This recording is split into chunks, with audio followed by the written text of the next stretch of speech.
Hello, hello. Here's our question. Why was Michael Myers a killer? Now there's lots of obvious answers because it's been discussed a lot over the years. It's the principal issue with the entire franchise, in fact. But this is what attracted me to the problem because this is a writing exercise issue. The series has had several answers to that question, quite famously. In Halloween 2, it had something to do with family, specifically sisters. The Cult of Thorns was used as the driving force in the 4th through 6th movies. In H2O, we go back to the sister angle, and in the Rob Zombie reboot, it's due to child abuse or neglect.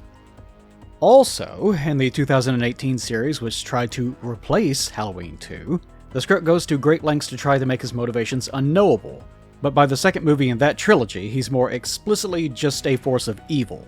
Although the films do a good job of making his internal motivations seem random to an observer.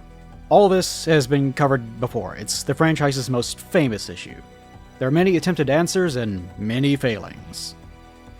But even for the original film, I contend that what Carpenter intended isn't exactly what we got.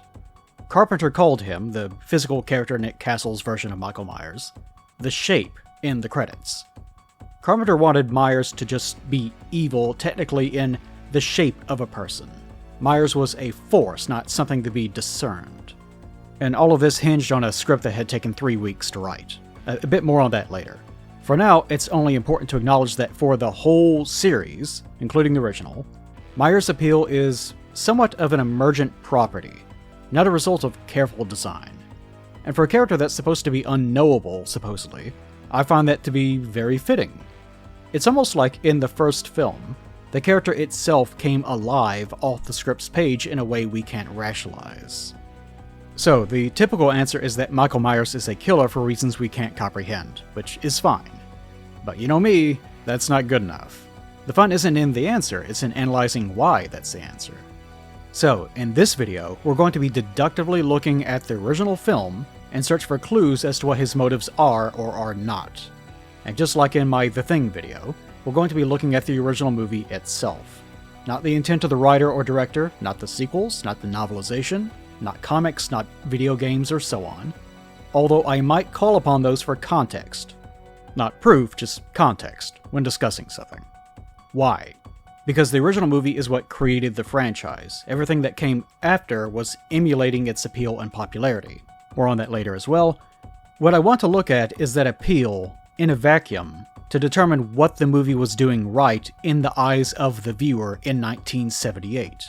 Looking at John Carpenter's Halloween, on its own, without the burden of trying to reshape it to fit all the mistakes that came afterwards, will help us contextualize what it did correctly at the time. Once we're done, we won't have answers to why Myers is a killer, but we will know why our questions help form the shape of a killer. First, let's establish why we're looking at his motivations.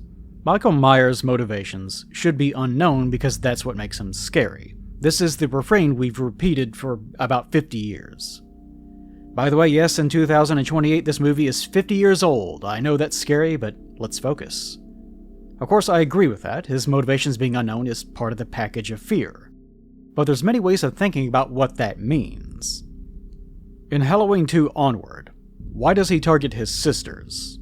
We don't know specifically, but not knowing that information does not make him unknowable. In Halloween 4 onward, why does the Cult of Thorns want a force of evil? To appeal to a Celtic entity called Thorn who wants sacrifices. Why does Thorn want sacrifices? We don't know, but again, that certainly doesn't make Myers unknowable.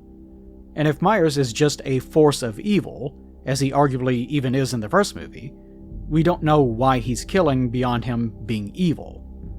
But does being evil make him unknowable? No. Because why is he killing? Because he's evil, and for most of us, the package of calling something evil already comes with its own answers. An old rule of horror is that the more that you show the monster, the less scary it gets. The more you understand it, even the more you think you understand it, the more control you have over how it affects you. Most of what instills fear in us is something I love to talk about, and it's projection. Part of human projection is the power of our imaginations to manufacture the worst outcomes. It's an evolutionary mechanic that's pretty useful. If you don't know what's out there, you want to prepare for the worst thing you can think of, using as much information as you have. I could get more into how that correlates to tribal behavior, political sports teams, and so on, but it's not important. What is important is that when you look at the shape, it's the total lack of understanding of what that shape is that's scary. Seeing a spider is one thing, but seeing it, looking away, and now having no idea where it's gone is even worse. For our ancestors, hearing something shuffling through the tall grass in the dead of night means that anything could be out there. A predator, a rival human, an evil spirit of some kind. The lack of understanding and the lack of control over our lives is a central pillar of human fear. By saying something is purely motivated by evil, you're already ascribing motivation and answering all the questions, because for each person, we have a personal understanding, whether it's true or not, of what evil is. In calling Myers evil, we've already reached a personal understanding of what his motivations probably are. In much the same way that giving him the goal of killing his sister is a step too far, making him a puppet of a cult of Thorn is 3 or 4 steps too far, and making him a victim of abuse is also a step too far, reducing him to just evil is also a step too far. If you have pushback to that idea, that is a perfectly valid and understandable response. Let me explain my perspective. In real life, the scrutiny, analysis, and even celebrity of serial killers is a very popular genre of entertainment, always has been. Humans love to understand why someone went wrong. How does the mind of a person who makes lampshades and belts out of human body parts work? What kind of thoughts do they have, and why? That morbid curiosity into the minds of a killer is something to be celebrated, because that kind of curiosity led to our modern understanding of such things. Many people just want to label criminals as evil or crazy and have that be the end of it. They'll even fight against understanding people like serial killers because, to them, attempting to understand them is an attempt to have sympathy for them. That's understandable, but it disarms us in the fight against said evil.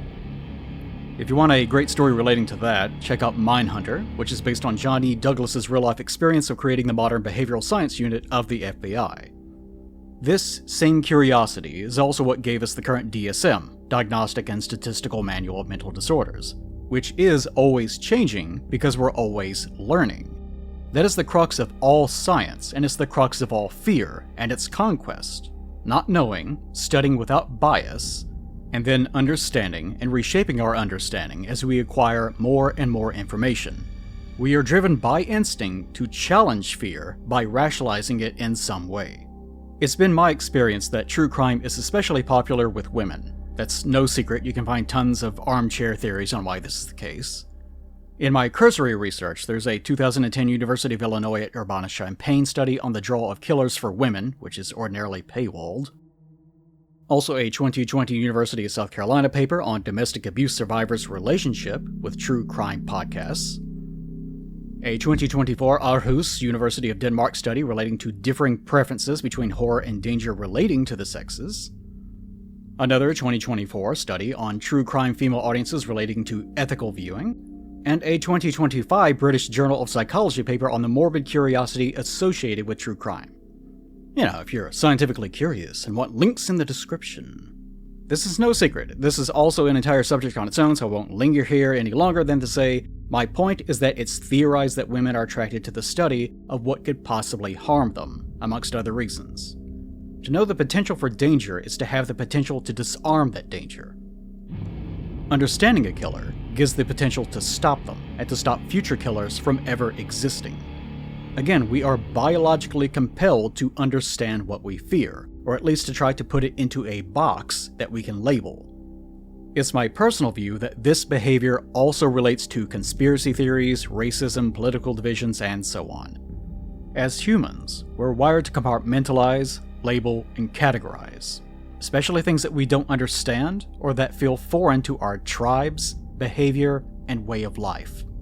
Anything we might consider good, because that's what enables our survival.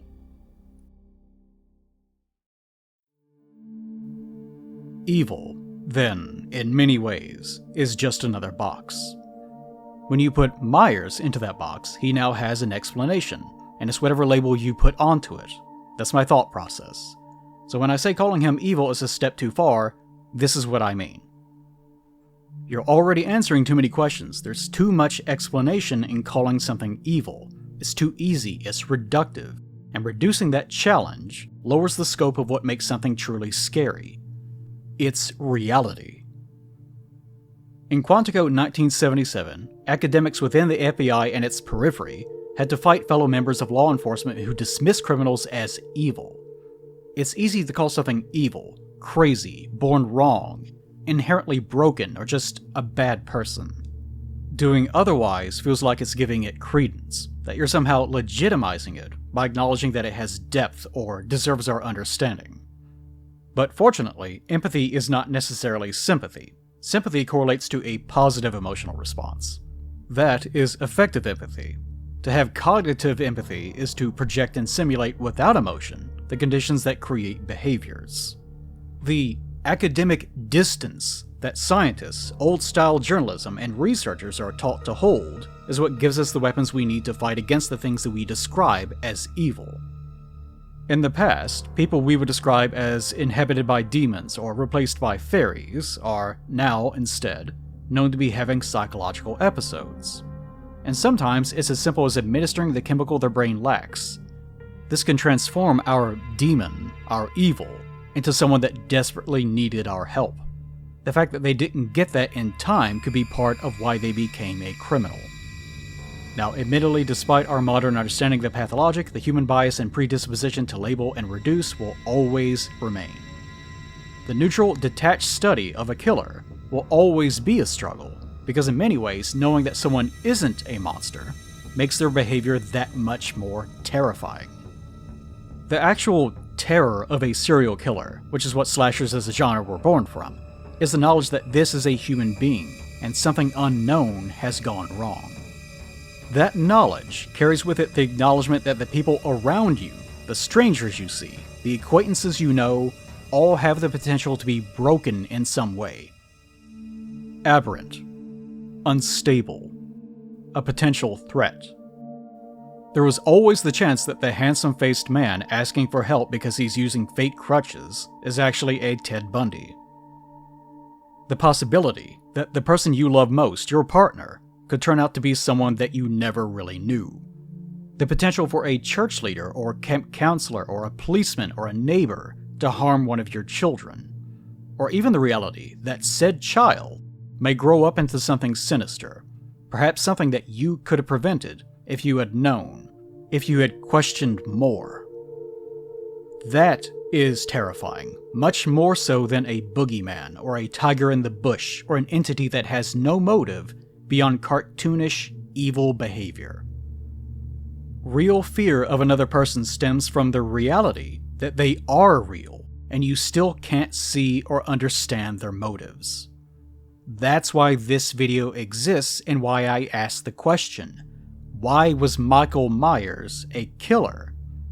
It's the question that's scary, not the answer, and I want to explore why the movie raises those questions, often accidentally, as you watch it.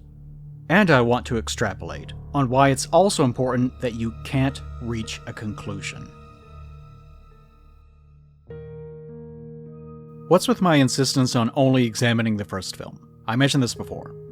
The most obvious answer is that 1978's Halloween is the quintessential version of the character. A less nice way of putting it is that the series became a mess and the appeal of the character was lost over time. I'm a big fan of acknowledging that time alters perception. In one of my older videos, Can You Ruin the Original?, I talk about how sequels sometimes alter or solidify ideas.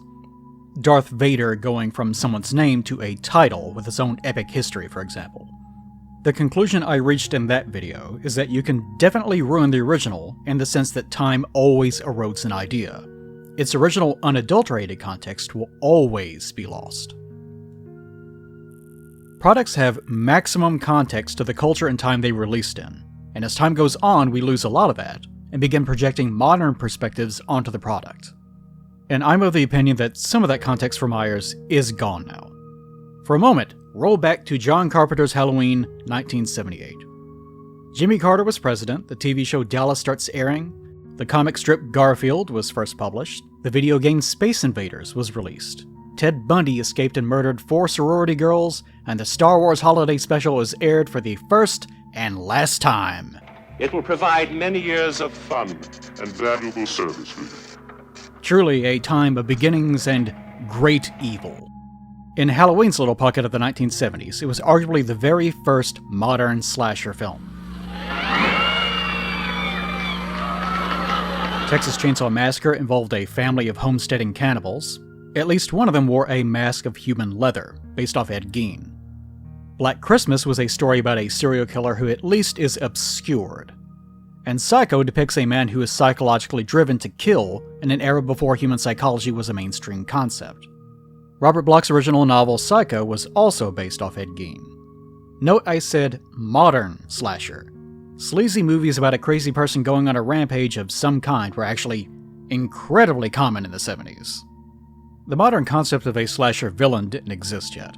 Myers was written as a serial killer who just so happened to be wearing a mask. And the 60s and 70s was the birthplace and height of old-fashioned serial killers. It was an era pre-internet, pre-DNA testing, pre-cell phone certainly, with a culture that didn't fathom people like this, so tracking them and catching them was difficult. Gasoline and paint products also still included lead until the mid-1970s, so it's also been theorized that this was partly responsible for the spike in crime, which tapered off sharply in the 1990s. Look up lead crime hypothesis if you'd like to go down that rabbit hole. The rise, fall, and culture and spectacle of serial killers and the transition to the violent problems we have now is an entirely different, incredibly complicated subject. But just know, the celebrity of violence was on the forefront of people's minds. Irwin Yablans, Halloween's executive producer, was one who came up with the idea of a movie about a serial killer terrorizing babysitters, because that would limit the scope of filming and make it easier for audiences to project onto such a generic premise. In other words, yeah, it was intended to be one of those cheap 1970s slasher movies about a rampaging maniac. It was set on the night of Halloween because he wanted the entire story to unfold quickly to save money. He was actually amazed no film had ever used the word Halloween in it before, so he managed to cobble together about $300,000 to make a cheap movie from this idea.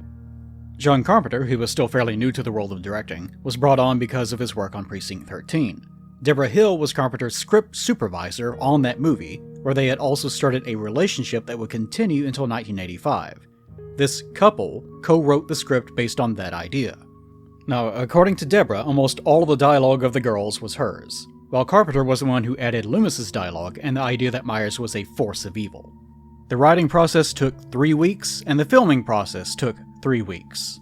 Nick Castle, the body actor for Myers, aspired to be a director and just wanted to hang out on set because he lived down the road and knew John Carpenter from film school. Carpenter decided to give him a job for $25 a day. And according to Jamie Lee Curtis, there were only about 6 to 8 people working on the set at any given time. They filmed all of this in California in May, so they had to try to hide all the palm trees and throw brown leaves into a fan as a pretense that this was somehow autumn in Illinois. Even after they wrapped on filming, they struggled to find a distributor because no one wanted to waste their time on another cheap, sleazy slasher movie about a crazy man chasing topless women around. Halloween was not high art. Its success wasn't planned, and the goal was only to make a small profit off a cheap project. That's the context for Myers' creation, a haphazardly written script with a hastily thrown together cast that was filmed in 3 weeks with pocket change, as part of a wider cultural trend in the 1970s. It's only today that we tried to look back on Halloween and Michael Myers as a fascinating case study in the horror genre and potentially a look at the criminal mind. It's not. It never was. It's most well known today due to it being the birth of the modern slasher, which was an unintended emergent property. So, why only the first movie? That's why. If you want to know what the original appeal was and why it helped spawn a genre, you have to start in 1978, and nowhere else. Sequels and their context need not apply.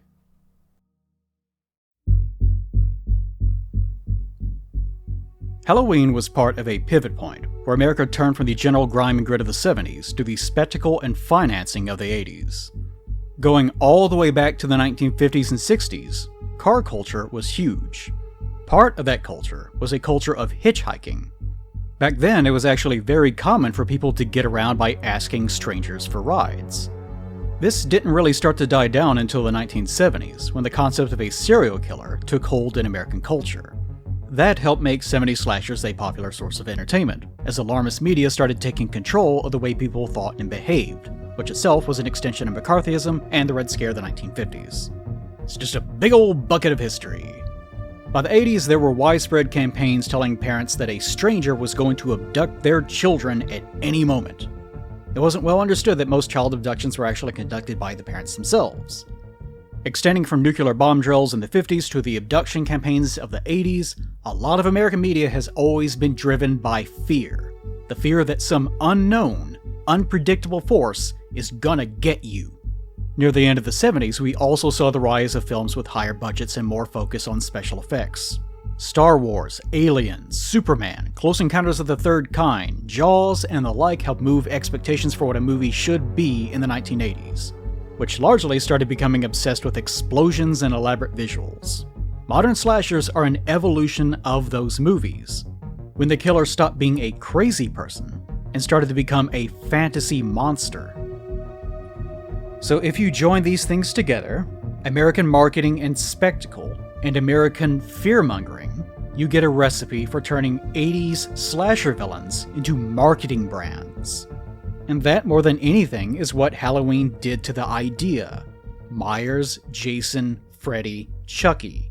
These are all serial killers, yes, but also fantasy monsters in some sense that work as a toy line. Halloween was made for only $320,000. The idea of cranking out a movie at such a low cost that might bring in millions created a lot of imitators. And there are still plenty of low-budget, trashy horror films that are shotgunned across the media landscape to this very day. So, back to Halloween. This movie is that transitory state. There was no Halloween fantasy slasher craze to emulate in 1978. This means that Myers is doing something very special and accidental in the first film. This is when the genre begins to shift away from reality and into fantasy, between the reality of a serial killer and the possibility of a supernatural shape of evil. Halloween is a result of lots of granular, accidental confluences. It's no coincidence that Deborah Hill was writing a movie about a dangerous man that was a threat to young girls. Just like the modern, often female-led fixation on true crime, this was her perspective. At the same time, John Carpenter was the one pushing to treat Michael as a supernatural force. John Carpenter is most well known for movies that have fantastical elements but ground them in some form of relatable human experience with varying degrees of success. Halloween, The Fog, Escape from New York, The Thing. Maybe more than that, this man loves money. When you have a couple writing a harried script in 3 weeks with these two perspectives joining somewhere in the middle, you get Michael Myers. More importantly, when you include the burden of emulating that, you get something else. Sequels to movies weren't all that common back then in comparison to today. The only reason why Halloween 2 existed is because of the deluge of competitors that were trying to duplicate Halloween's success. John Carpenter famously had no interest in writing a sequel, and to this day is adamant that it didn't need one. He said what got him through Halloween 2's script was a 6-pack of Budweiser every night. He had no clue what to write, because in his words, it'd be the same film, but worse. You can't recapture that magic even if it did help create modern horror. So, let's look at Halloween, 1978. What is it about the moment-to-moment behaviors of Michael Myers that work in 1978? Why does the audience respond to him and find some guy with a knife so haunting? And why does the unanswered possibility of a motive work better than the fantasy of a monster? We're going to be looking primarily at Myers directly. This isn't a retrospective, whatever those are meant to be. I'll have to go over the film's events, but also give context to them. So if you ever feel like you get the idea, feel free to skip ahead to Chapter 6. This is where I'm compiling evidence, so it will be the longest section, but also by nature the most tedious. I'll also apologize about the length of this first scene, but it's our proving ground for how to think about scenes, and also the only time we ever get to see Michael as a child, so this will be the most thorough. Let's move linearly and start with the opening. This is what sets up our earliest understanding of Michael as a character, and will be a good testbed to demonstrate what we'll be doing in the video. The first thing we see is the camera's point of view approaching the Myers home. Of course, we later get the reveal that we are seeing through Michael's eyes. So immediately, why is he out here in the middle of the road instead of in his home? This is an obvious answer, but one the viewer probably didn't think about. It's Halloween, and he is dressed as a clown because that was his costume. Presumably, he was out trick-or-treating. Presumably. We don't have any actual evidence of that, and we never see any bags of candy. It's just a possibility. Michael stops short of going inside because he sees his sister making out with a boy in the foyer. So Michael instead wraps around to the window to watch the two continue on the couch. Why? Well, we don't know who this is yet, so in the mind of the viewer, it's a stalker. Probably the killer of whatever slasher movie that they're watching. The immediate assumption here could also be that it's a parent intruding on a private moment, a disgruntled boyfriend, or just a robber, or so on. With future context, maybe Michael was curious about something that he knew he shouldn't be watching, or this upsets him for whatever reason. Note also the boyfriend uses a small clown mask while they're on the couch, which was already there. This is the same mask that Michael will put on once he gets up the stairs. So why was there a tiny clown mask there? Well, who's dressed as a clown? Michael is. It's possible that Michael forgot his mask and was coming back to retrieve it.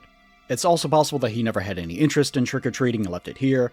It's even possible that the mask means something to him that we don't know and he doesn't like it being used.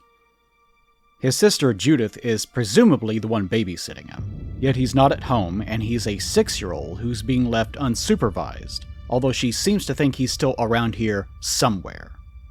Now, the child abduction craze of the 80s hadn't happened yet, so this isn't too unusual for 1978, especially for a small community where Michael would already know everyone on the street.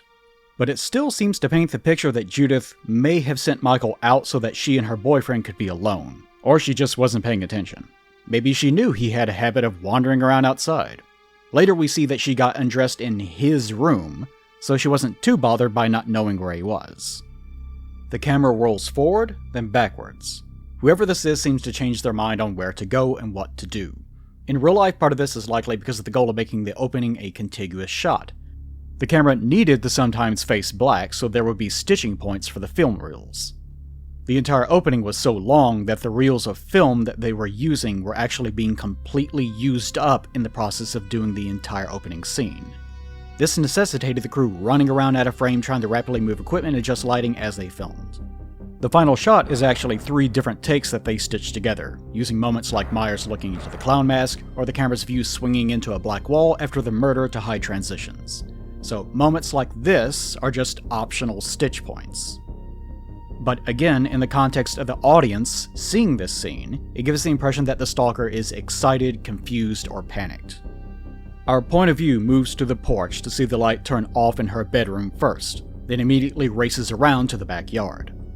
Oddly, the back door is already open. Again, this is likely just to help the film crew, but in context, it could be that this is how Michael originally left the house or how the boyfriend came in. In real life, the house is a bit run down because the cast had to whitewash the version of the house that we see in 1978 Haddonfield. That's what it actually looks like. This is just the whitewash version. So it's also possible that, like my ratty childhood home, it just had a door missing at the time. Anyway, because of the design of the house, this leads to the kitchen, so I would presume the direction of the film was to the backyard just to have a reason to retrieve a knife. In setting, we can actually use the same logic. Michael immediately had the premeditated goal of retrieving a knife. Michael flicks on the light and immediately moves to the knife drawer. No hesitation or thought. This is premeditation. Again, for the viewer, we're still under the impression that this is probably a stalker, but we're probably not questioning how a stalker knew the layout of the house just yet. By the way, the hands of Michael here are played by Deborah Hill, the co-writer and Carpenter's partner at the time, because she had the tiniest hands. This is our first indication, maybe other than the height of the camera at times, that this is a child. Although, even then you might assume it's camera lensing or just not notice the size differential. The weird clown costume arms may even pass under your radar, but this is where you'd likely start to recontextualize who this could be. Michael slowly passes through the house to the foyer, where we originally saw Judith and the boy. You know, according to the clock, it seems to be 9:14. Pretty late at night for a kid to be trick-or-treating. That clock chimes as Michael is going upstairs, by the way, signaling 9:15. Now, why am I mentioning this? The time of night really only correlates to why Michael is wandering around in the first place, and why the parents are still out doing whatever it is that they're doing. which one would presume is attending a Halloween party. Judy's boyfriend does say immediately afterwards that it's really late and he needs to go, so yeah, it seems to be so late that Michael shouldn't have been wandering around on his own. This isn't a sign of abnormal neglect or anything, though. There's also a toy fire truck in front of the TV, so presumably Michael plays down here in front of the television, which is a very normal little boy thing to do. Michael then has to pause because whoever this guy is starts coming downstairs while putting his shirt back on. Great abs, by the way. Something I'd like to point out here is that they went upstairs to presumably have relations. Literally 1 minute and 20 seconds ago. Time dilation resulting from relativistic speeds achieved only through teenage sex? Or cinema timing? You decide. Either way, Michael backs away because he doesn't want to be seen. Either he has no hostility towards the guy, or is at least demonstrating awareness of his threat level. The motion of the camera as we go upstairs is plodding and quiet, either because Michael is emotionally detached, nervous, intent on stalking, or so on. The viewer is still assuming this is a killer, of course. We get upstairs and find the same clown mask from before, along with a pile of clothes that transforms into Judith's sweater once the clown mask is placed over the camera. Wow, the house is magic. We see a few more toys in this room, including what seems to be a firehouse, a truck and ball, a record player, and a dartboard. So presumably Judy got undressed as she was going through Michael's room into her own. The room is also very well kept and clean, which is a little bit unusual for a boy's room. Also, this kid has a lot of toys. More than I had. I'd contend that Michael's upbringing isn't overly neglectful. Right now, in context, we might actually be assuming that there's a child in danger nearby, since we still aren't 100% certain who this is. Now, in Judy's room, she's brushing her hair and humming, and the bed is a mess. The implication seems to be that they were having a teenage bout of carnal intertwinings. I joked, but I think the viewer is meant to assume that far more time has passed than we actually get to see. That would also mean more time for Michael to stalk around the house than we perceive. Either way, Michael looks at the bed, probably confirming what they were doing, otherwise, why look? Which for a 6-year-old is some alarming understanding. Immediately after, his sister notices him, probably as a reflection, and she turns and whines his name in a very annoyed sister kind of way. It seems like from her tone that she's just irate that her little brother walked in on her while she's sitting there in only her panties. We heard her mention Michael prior, so if you're attentive, you probably process by now that this is her little brother, not a jealous lover or anything. She's not really frightened, so you can't say that she expects what happens immediately afterwards. Also a bit uncool that she's milking hogs in here and doesn't close the door to her little brother's room. Consider also, if the parents are at a party and are just leaving, that means neither is spending time guiding their 6-year-old if he's trick-or-treating. Not unless this happened earlier and Michael had just left the house for some other reason. This seems to paint an image of a family that has already gotten used to ignoring Michael's behavior, or have accepted that he's detached from most experiences. If 6-year-old Michael has toys he doesn't use much, and doesn't express any real interest in candy, and spends most of his time just wandering around staring at things, this seems like the kind of relationship he'd have with everyone around him. He'd become almost invisible, and not really neglected so much as just accepted as unusual or quiet. But ignoring kids is also pretty typical even for non-murderous little boys. Then we get perhaps one of the silliest stabbing scenes in all of cinema. A lot of wet slapping Judith, sort of screaming out Michael's name and then limply falling over after rubbing a bunch of fake blood on herself as the camera points to the ceiling to conceal it. I can't show you this because, YouTube and nipples. It's just too gosh darn hot. Halloween's a well-shot movie, but this isn't one of its highlights. At this point, if we're thinking at all, we have enough information to assume it's her little brother. It's perfectly reasonable to assume on a first viewing, though, that it's some other relationship. The motion of the camera towards the hand and ceiling is obviously to conceal the actress, tossing silly fake blood on her chest, but in setting, it's pretty odd. In this case, I suppose Michael would be fixated on the motion of his hand and the knife, and not really on his sister at all. This is absolutely a case of reading too much into things, but it would be interesting that if he's so detached from the experience that in the process of stabbing his sister, he's actually distracted by the motion of his own arm. Immediately after this, he takes off through his sister's hallway door much faster than he's ever moved before. His breathing, which before now we haven't even heard, picks up and transforms into the type of heavy breathing that we'll recognize later. He opens the unlocked front door, leaves it open as he did the back door, sees that his parents, or who we presume are his parents, are driving up to the curb and immediately walks directly towards them. This is, of course, to have the parents in frame and reinforce that the camera is looking up for the reveal that this is indeed a child. But for Michael, there are several possibilities. It could be that he's still in a killing mental state and had intended to go after them next before the mask was removed. It could also be that he was in a panic and was looking to his parents for security. Or that he was just walking forward and his parents just happened to be there, although I think that's less likely. Either way, his current mental state and the scene seem to snap back as soon as the father removes his mask. His heavy breathing also stops. The person we assume to be the mother seems also merely irked by what she's seeing, almost as though she's assuming that he's done something far less heinous, maybe even something an annoyed parent will have to clean up or deal with. This probably has nothing to do with anything, but I like to point out that the photo on Judith's mirror is of a completely different woman than her mother. The two look nothing alike. This could play into something else that's a bit odd. We learn later via the tombstone that the character of Judith is actually 16. It's a little unusual to have a daughter and son that are 10 years apart. It could indicate that the father remarried, and the photo Judith had was of her original mother. Although maybe it was whatever picture was there when they were filming, we don't know. Neither of these supposed parents questions him on anything as the camera pans out, and we see him still holding a bloody knife and wearing a clown costume, which is completely spotless. No blood. This is all just to set tone, of course. We're not meant to take this literally. It's as though the scene is figuratively frozen as Michael imprints on this moment in time. I'm not sure what direction the child actor Will Sanding was given. Knowing Carpenter, I would assume the intended emotion is meant to be blank and unemotive. Something I'll bring up later is that in college, John Carpenter visited a mental institution in Kentucky and saw a kid of 12 or 13 that had the look that inspired Loomis's dialogue about Myers' expression, which we get later. It was a schizophrenic stare, to John's recollection, and he describes it as a real evil stare that unsettled Carpenter because the child was a stranger and completely insane, in his words. So it could be that Carpenter was trying to replicate that with this moment. But importantly, that unknown intent doesn't matter to a viewer. Again, we're not going by what Carpenter intended, only the unfettered perception of the viewer in the moment. And your reaction to this kid's face is your own. Maybe it's one of disassociation, or trauma, or fear, or excitement. I'll only say you can read several things from it, and that's what's important. Now, I'll also mention that it's a good thing they chose not to use a clown mask on the adult version of Myers, although that was one of their earlier ideas.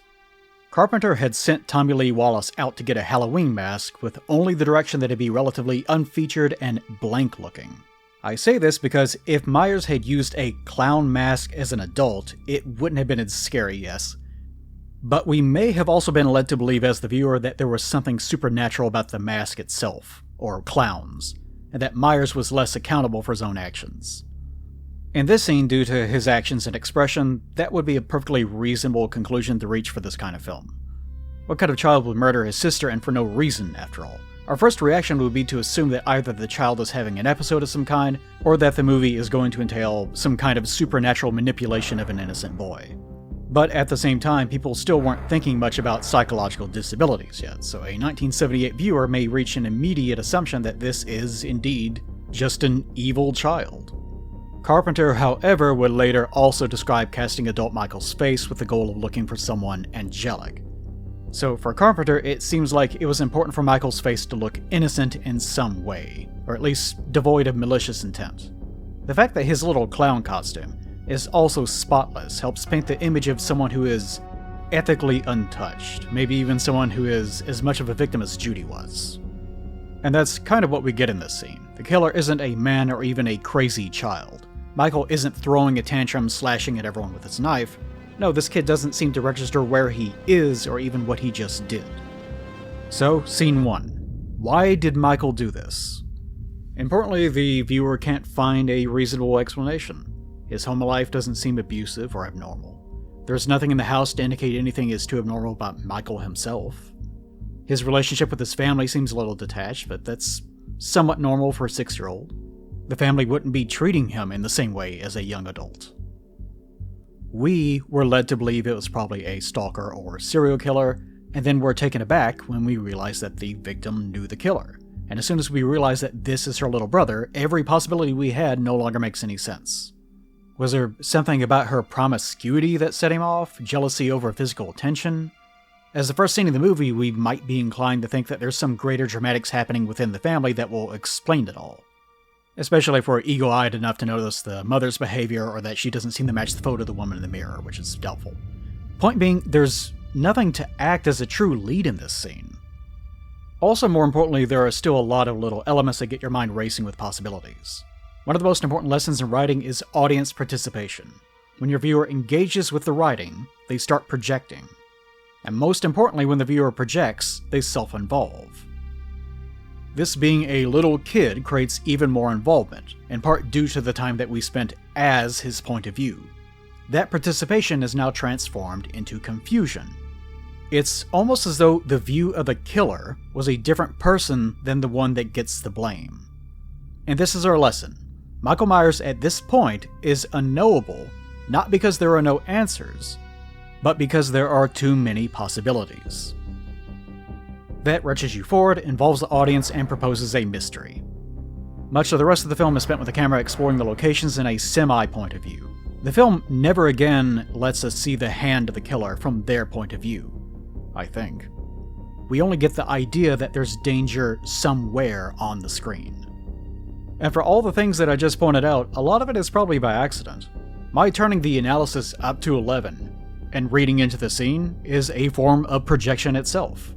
And no matter who the viewer is and what they're projecting, they still have the same reaction. Why would a kid commit a murder? That sets the groundwork for the kind of person Michael is and the possibilities for why a child has taken this new shape we call evil.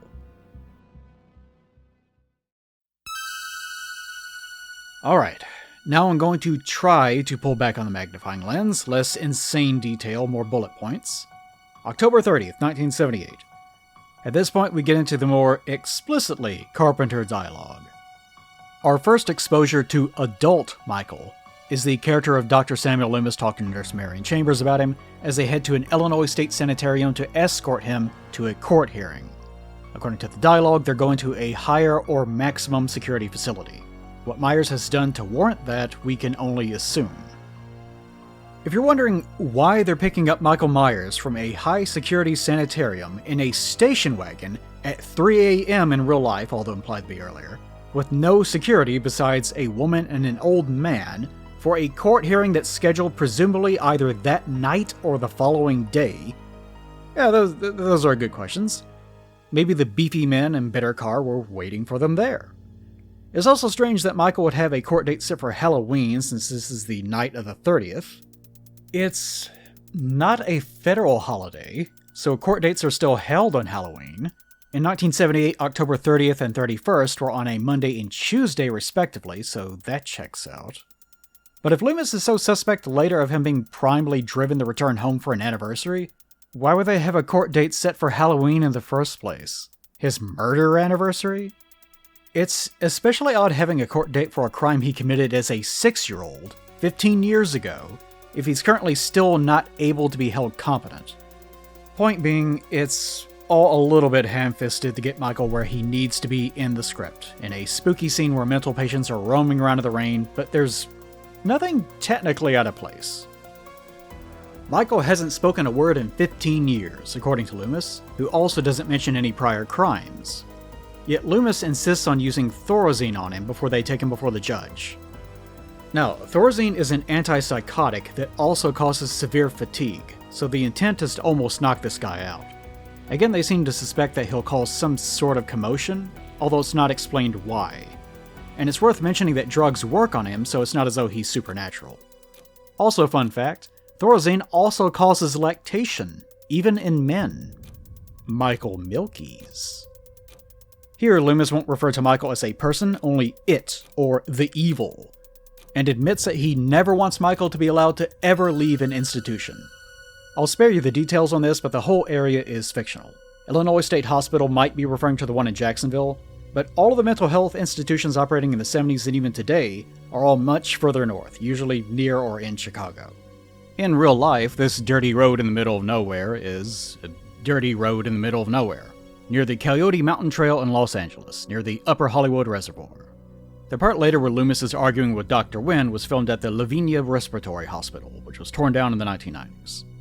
And of course, Haddonfield, Illinois is also a fictional town that's described later as being 150 miles away, so it may be somewhere around Effingham or St. Louis, especially if they're right now kind of close to Kentucky near Hardin County, which has a population of Jack Diddley squat in real life. Even the Rabbit and Red Lounge matches, which are used to track Myers later on, aren't from a real place. And why the nurse has matches from a strip club, who knows? My point here is just that this is nowhere. It has no grounding in reality whatsoever. The audience can't recognize it, so we're here to imagine a generic mental institution. Okay, there are a lot of patients wandering around outside of the gate, so presumably Michael herded them out here, or they all escaped of their own accord. A viewer might assume the staff has been killed, given the dialogue. We briefly see the gate, and it's been pulled open, but not enough for a car. Yet the gate also looks to be slightly bent, so the viewer might assume someone had driven through it. Michael climbs up from behind the car, over the roof. He was either hiding in the dark or was concealed amongst the others.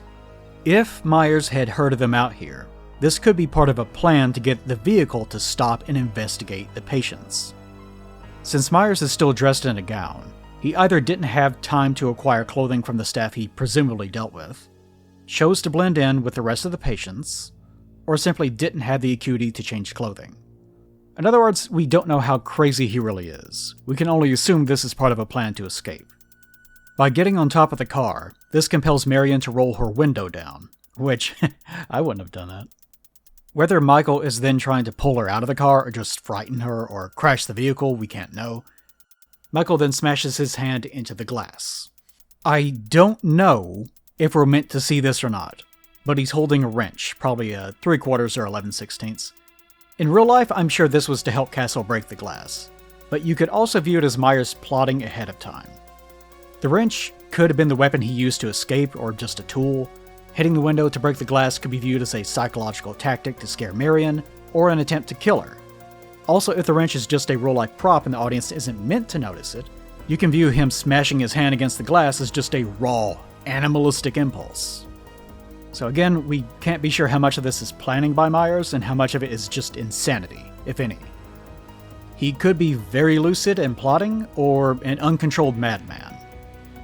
Michael never tries to attack Loomis, and once Marion leaves the car, Myers immediately gets in to escape.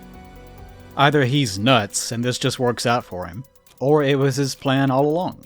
This entire night was probably carefully orchestrated. The patients wandering outside of the facility, the breakout itself, the setup at the gate, the psychological manipulation to acquire a car, maybe even the court date set on Halloween was something Myers somehow influenced in order to ensure he could escape on Halloween Eve.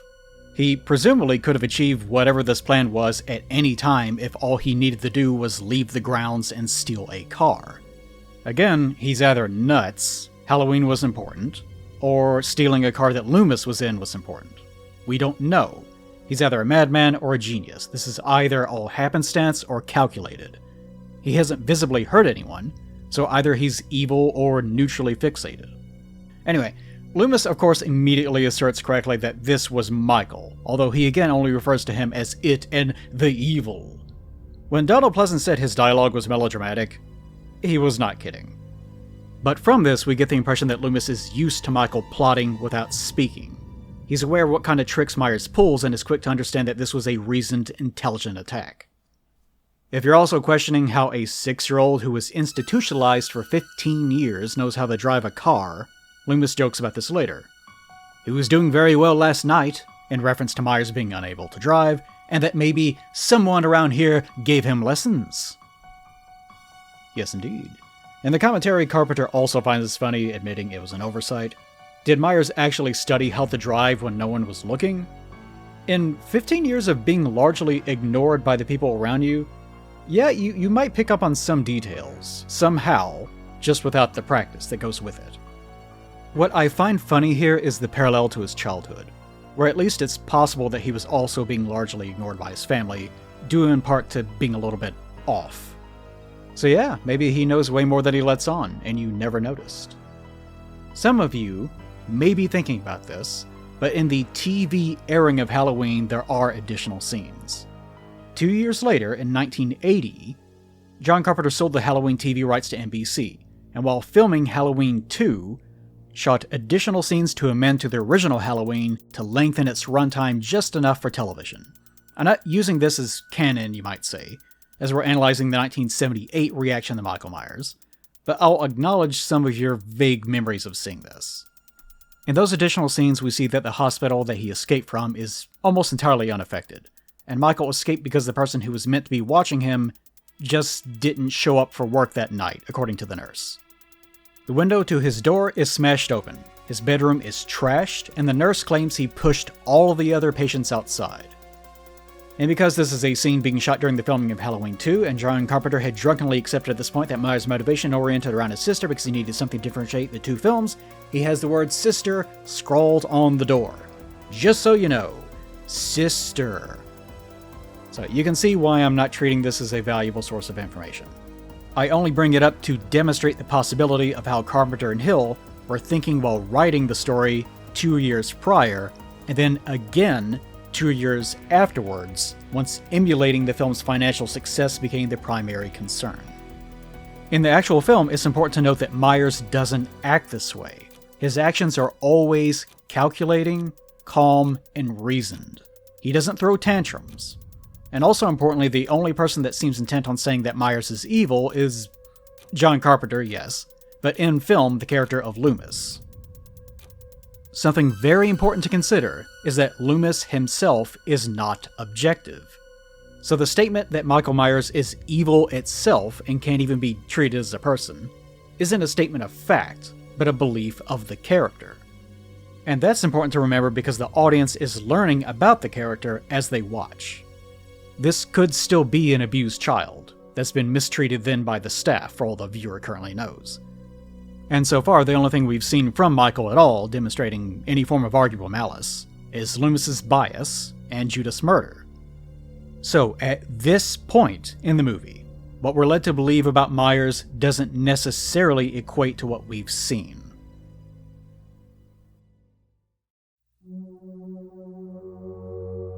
In this next section of scenes, we'll see a lot of establishing information for how Myers is moving throughout the movie. In Haddonfield, the Myers house is now treated by kids like a haunted house. Laurie Strode, who is not related to the Myers family in any way, is told by her father to drop the key off at the Myers place. We see Strode Realty on the side of the father's car, which is actually John Carpenter's car in real life.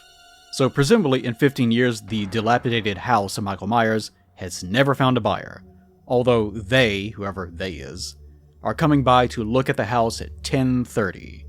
It's not stated, but it could be Loomis creating an excuse to investigate a location he thinks Myers will end up, but later in the film Loomis shows up with the sheriff asking questions, so I take that to mean that he was never actually inside. It was probably just a script. Don't tell. Also, we see in a moment that Michael Myers is already here. It's highly unlikely that Michael is the one who set up an appointment to peruse the home, especially since he escaped last night and, doesn't speak as far as we ever see. So yeah, this is probably just a script excuse to get Laurie here on the porch. No one, as far as we know, ever inspects this house at 10:30. If they did, Myers may not have been home since he was stalking at the time. Laurie proves to Tommy that she's able to walk up to the Myers home by placing the key under the mat as she promised.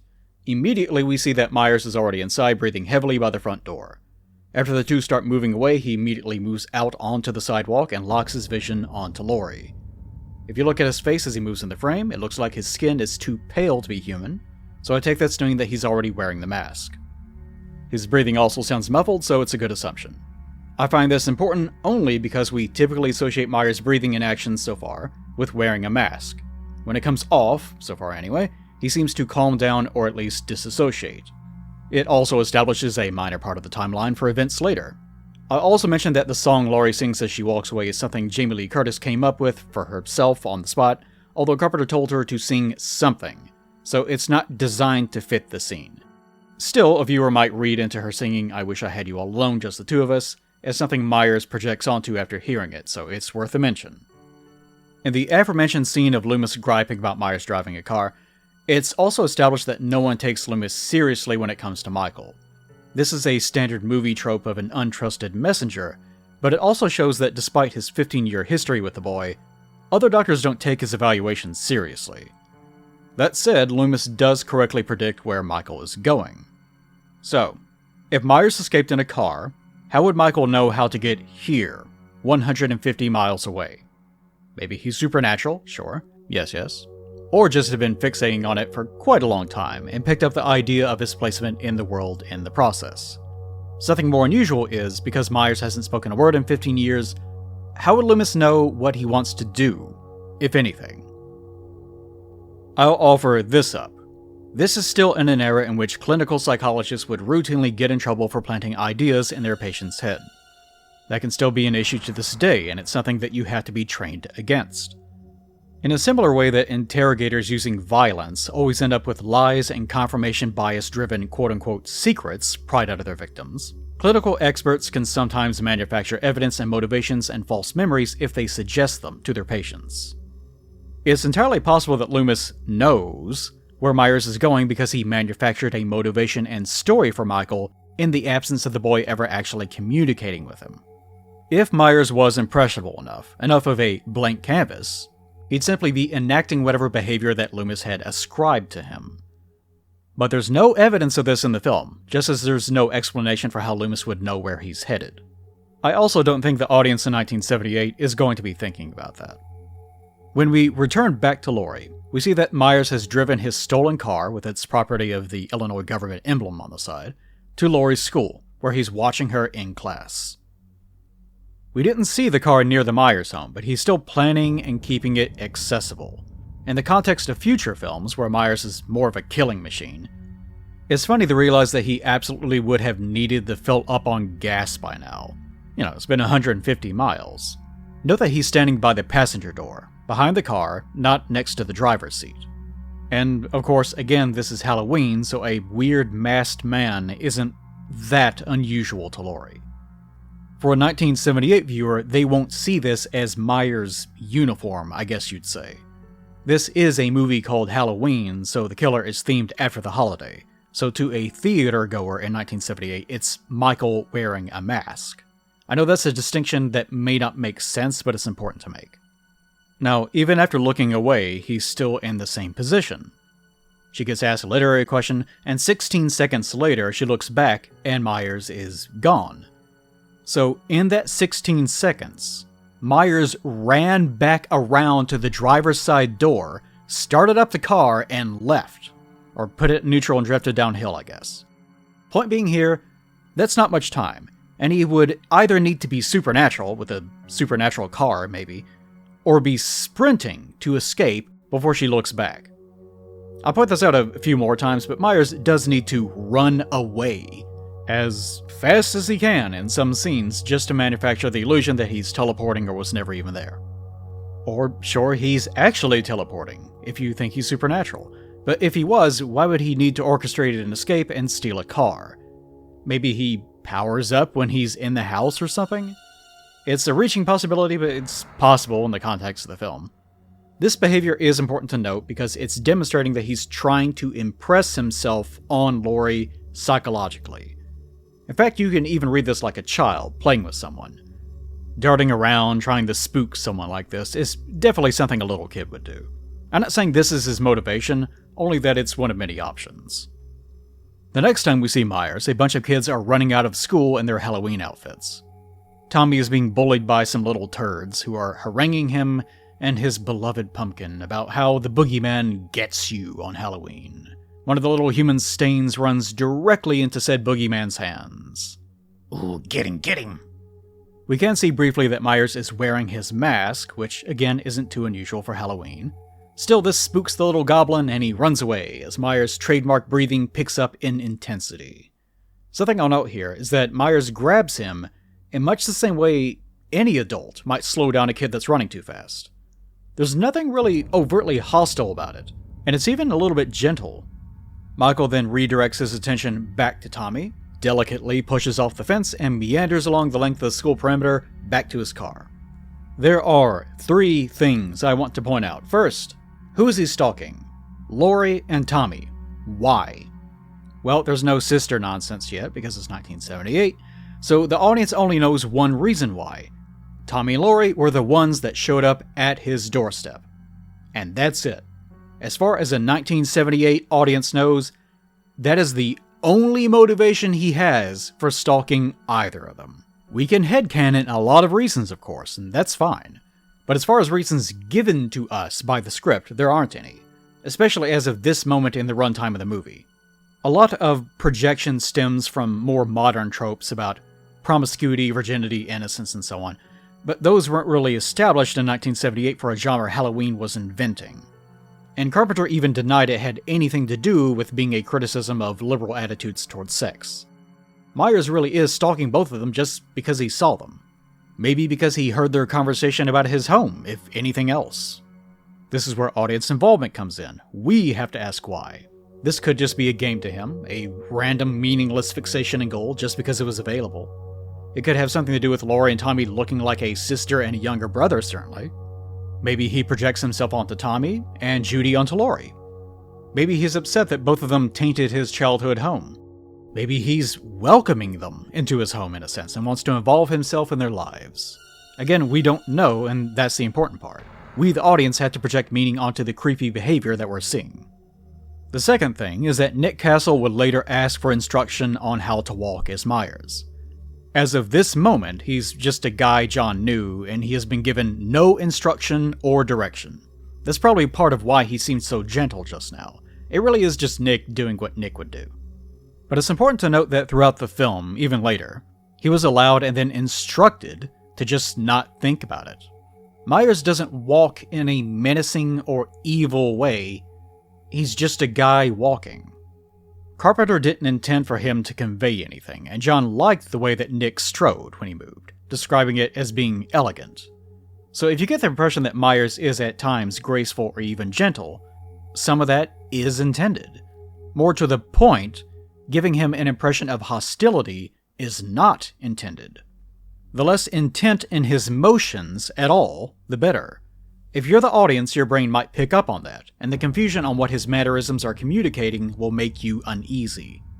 The third thing is minor, but the window of his stolen car, which was smashed by Michael, is now repaired, or dealt with, I guess. We get a better shot in a couple of minutes where it looks like it was rolled down to make sure the audience could see Myers instead of window glare. Or he removed it, or hired a mechanic to replace it. Wouldn't that be fun? Knowing how to remove it would be impressive for someone who's been institutionalized since he was 6. Audiences probably wouldn't notice this, but it still demonstrates planning and a general awareness to avoid drawing attention. Speaking of mechanics, 73 miles from Haddonfield, after about 77 miles of travel, Dr. Loomis stops at a random payphone next to some railroad tracks to call ahead to Haddonfield, and warn them that he knows Michael is going there. Now, by sheer coincidence, at this random point on the 242-kilometer journey, he also spots a crashed Chevy truck. Note that he's not investigating a police scene, he just finds this coincidentally. Maybe it was too early in the day, so he drove in the night and this was the first payphone he saw past 7 a.m. because the area is so desolate.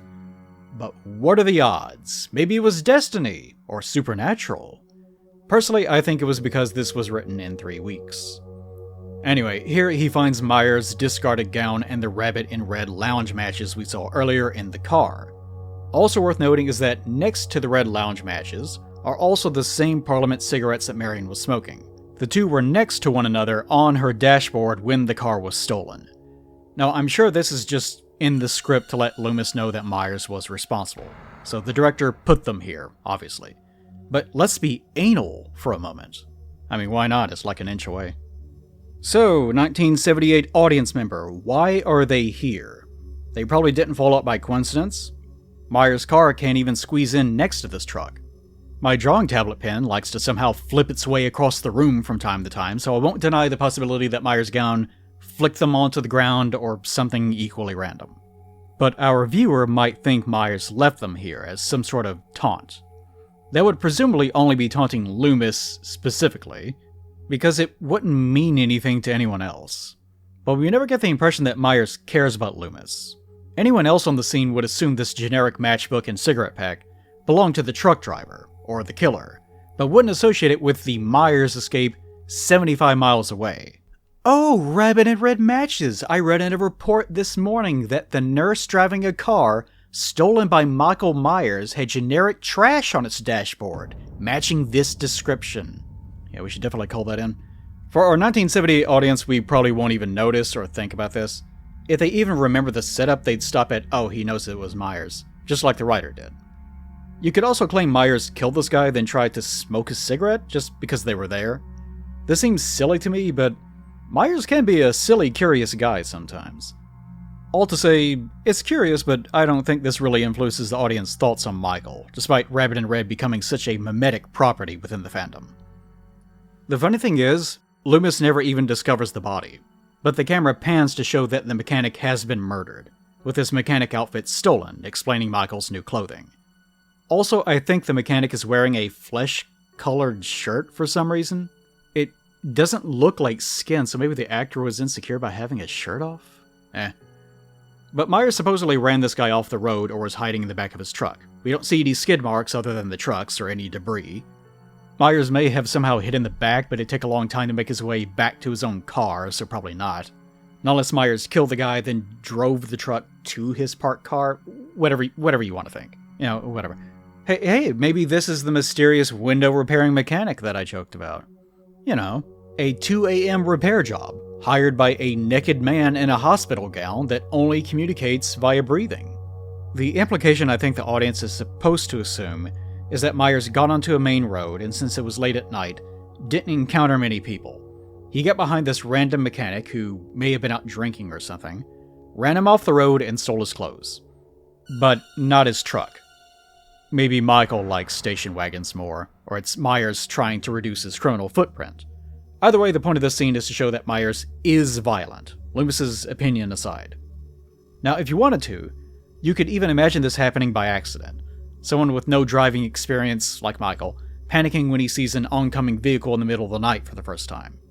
In this case, the audience may be of the mind that this is an adult with the mind of a child, reacting to unfortunate things happening around him.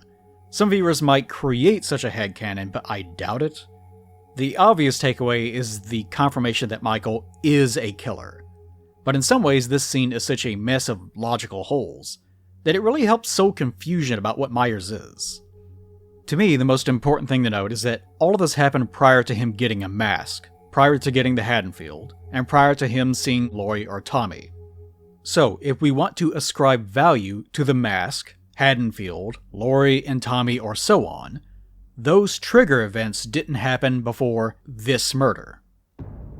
So whatever Myers is, his adult motivations or triggers began much earlier.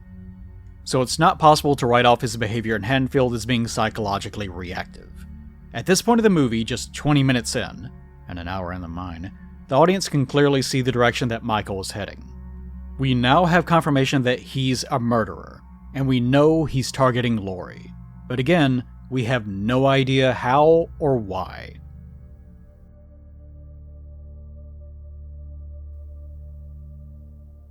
We now understand that Michael isn't just a disturbed kid that grew up in a mental institution. He is still a killer, and he wants something. And for the viewer and the characters, we want to get a read on what that is. As humans, we're wired to do that by reading facial expressions. And as we've seen with Michael, what he's known for most is being completely unreadable. We next see him stalking Laurie as she hangs out with her two babbling teenage friends. Linda seems to think he's a cute guy named Devin, presumably because of the car. To be fair, Myers is super hot.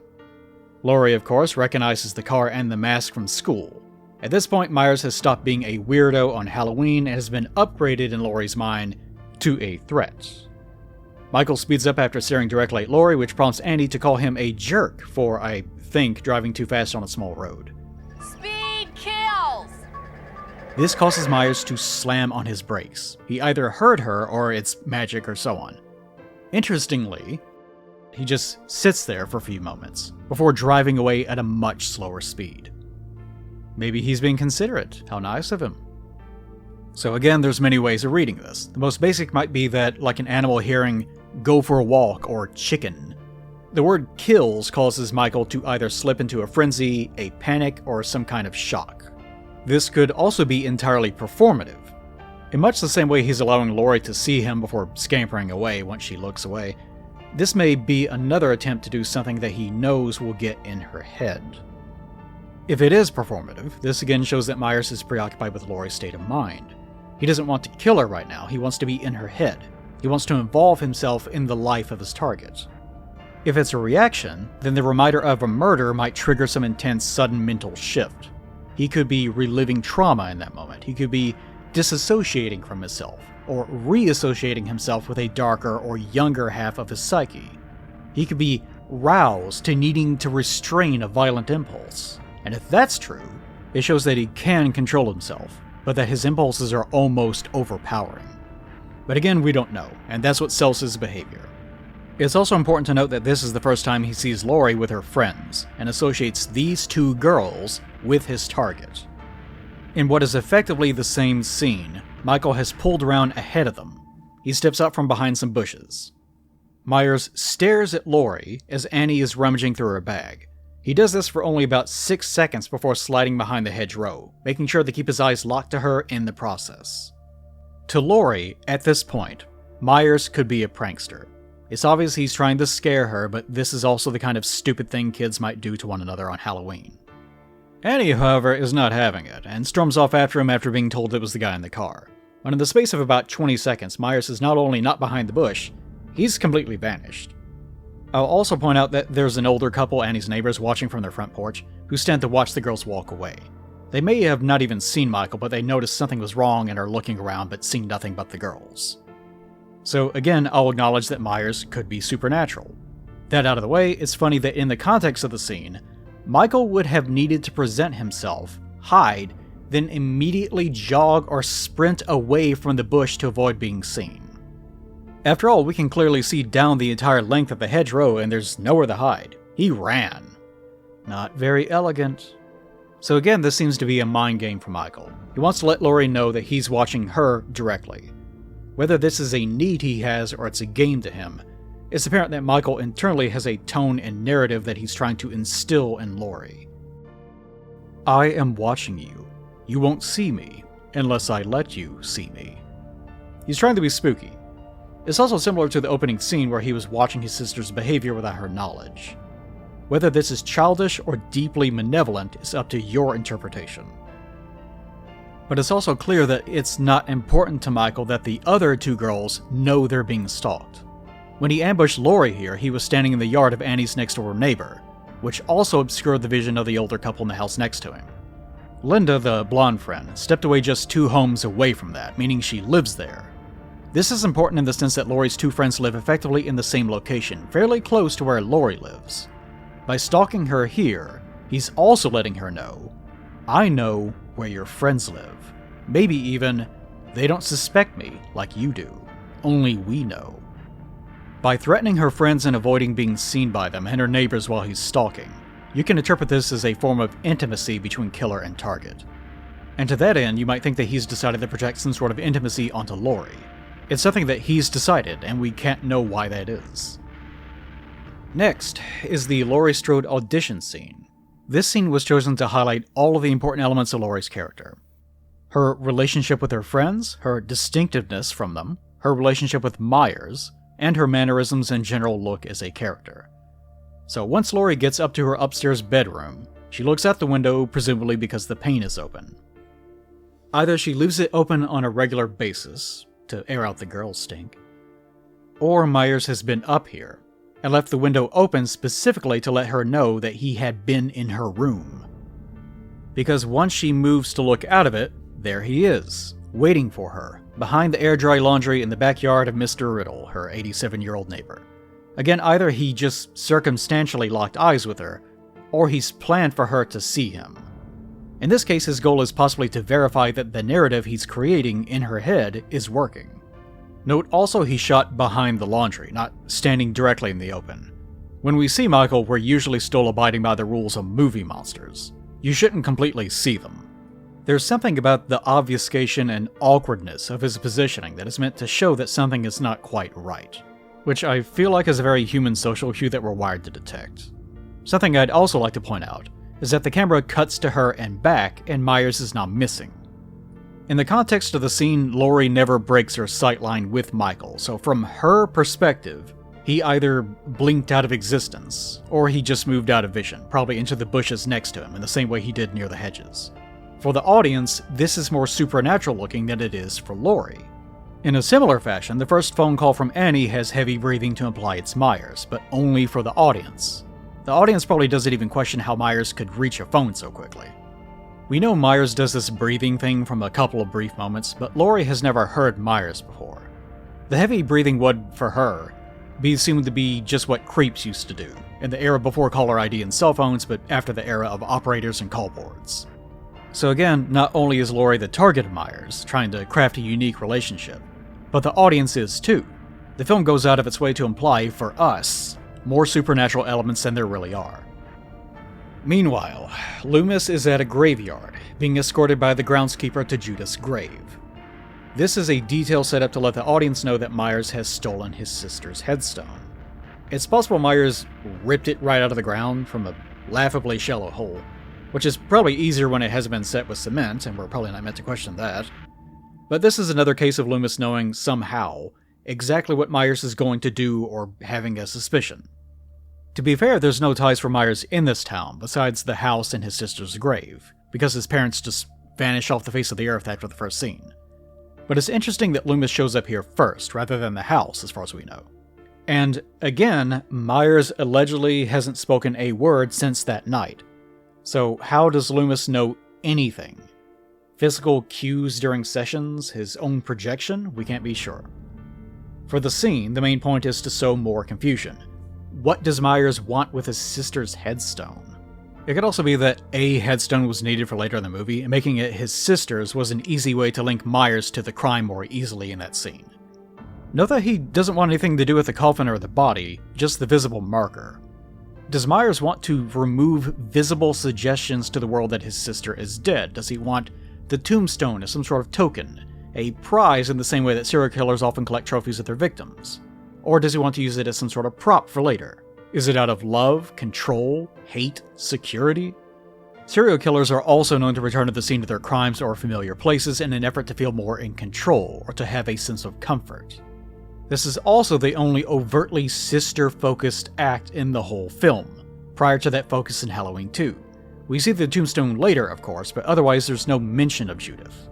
I'm not presenting this as proof of anything, only to say that the viewer is never led in the direction that this is his primary motive. To us in 1978, this is just another layer to what Michael could potentially be thinking. And for the movie, the scene establishes that Loomis is now certain that Myers is here, his home. We next see Michael while he's stalking Annie's car. Presumably, Annie has picked up Laurie so they can attend their babysitting jobs, which are across the road from one another. Later, we are told that this is 3 blocks away from the Myers house, which Laurie walked to, so I think it's more likely that they're just hanging out and burning the yard in the process. Alright, so she's smoking marijuana. The failed war on drugs in the 90s and 2000s tried to vilify weed just like it did in the 1930s, but in the 70s it was a bit more technically illegal, but it's still something Laurie obviously doesn't have experience with. Now, whether that plays into tropes of innocence for the viewer is up to you, because there's no real messaging here. Michael doesn't make an effort to be visible in this scene. He's stalking because he wants to follow them, not because he's crafting an image. He only pulls away from following them once they get too close to a crime scene, where Annie stops because her father is going to notice her car. Okay, questions. Does Myers stop because there are police nearby? Does he stop because he's been here before? Or because he's interested in their reaction to his handiwork? Or just because he sees Annie slowing down? I'm trying to avoid repeating myself, but we don't know, but bear it in mind. For now, it's a little interesting that the alarm is going off. I say that's interesting because we know Myers has been on the run for less than 24 hours. We saw Laurie visit the Myers home in the morning, and Michael was already wearing the mask. And as Sheriff Lee Brackett says, the thief only stole some Halloween masks, a rope, and a couple of knives. While we have no confirmation that this is Myers, that's the clear intent. So the timeline would need to be Myers showing up very early in the morning, or late at night to Haddonfield, breaking in, stealing his mask and goodies, then heading to the Myers home where he would encounter Laurie and Tommy. So the alarm going off is odd because it would have needed to be ringing for literally over 12 hours by now. There's an interstitial scene in a moment that then leads into the next scene, which is at night. So I take it to mean that right now it's probably around 5 o'clock. Maybe the police themselves accidentally tripped the alarm while Myers somehow didn't. It's also a hardware store in the middle of town, so it's not as though no one would have noticed this entire time. I guess Myers could have broken in more recently and gotten more masks that are unrelated to the one he's wearing now? It's a script issue. But God, I love nitpicking. Anyway. A few things to note about Michael's sticky fingers. One bracket says he stole masks, plural. Maybe Myers stole a selection and then chose one or experimented in crafting one in the same way that the real-life art department did. Or maybe he has a cute little wardrobe with different shades of pale depending on his mood. 2. He stole a rope. Why a rope? We never see him use a rope. You might assume that he used it to invisibly hang a body later in the movie, of course. But I think it's more likely he tied the rope to his stolen car and used it to pull out Judith's headstone. Of course, this would leave tons of evidence of car tracks in the graveyard, but then again, so should the world's strongest man tearing a headstone out of the ground with his bare hands. Either way, this is probably what the rope was intended for, meaning he had a rational plan, and nothing he did was supernatural. But you may not think about this stuff, so it may seem supernatural anyway. Also, this means that the hardware store is likely the first place he went to very early in the morning, before then retrieving Judith's headstone, then returning to his childhood home with the headstone, probably in the trunk of his car. That's a couple of hours' work with no sleep since escaping, in addition to all the stalking he's doing now. By the end of this movie, Michael probably has been awake since he escaped, or is operating on an hour or two of rest. Or he's magic, powered by the forces of evil, Thorne approved. More importantly, most viewers won't have this level of introspection on the first viewing that we're focusing on, but some will notice details that others won't. These are the kind of things that you talk about in the parking lot, and that really helps with audience participation, especially back in the late 70s when there was no internet and about 10 TV stations in most parts of the country. That's something I find a lot of younger people have trouble with. They're so overexposed to infinite media that they don't realize that people in the past often had one thing to talk about. We're really only meant to think, oh, a mask, rope, and knife, that's probably the bad man, because that's stuff a serial killer would want. Also, yes, Myers steals knives, plural. He uses generic kitchen chef knives, nothing special, so more premeditated behavior. We haven't seen the knives yet, but it's worth mentioning that they're the same type of knife that he used to kill Judith. So it could be a sign that he's reliving that moment, or he just really loves chef knives. Once Loomis arrives and the girls leave, Myers starts following them again. I'll point out Loomis introduces himself as Loomis for a moment. Pardon me, I'm Loomis, Dr. Sam Loomis. You might get the impression that he's been pestering the police all day, and knows the sheriff will recognize that name, reinforcing the notion that he might be a quack. I don't think that would be the read for most people, though. Anyway, Myers makes no real effort to conceal himself from the police and is just wearing the mask.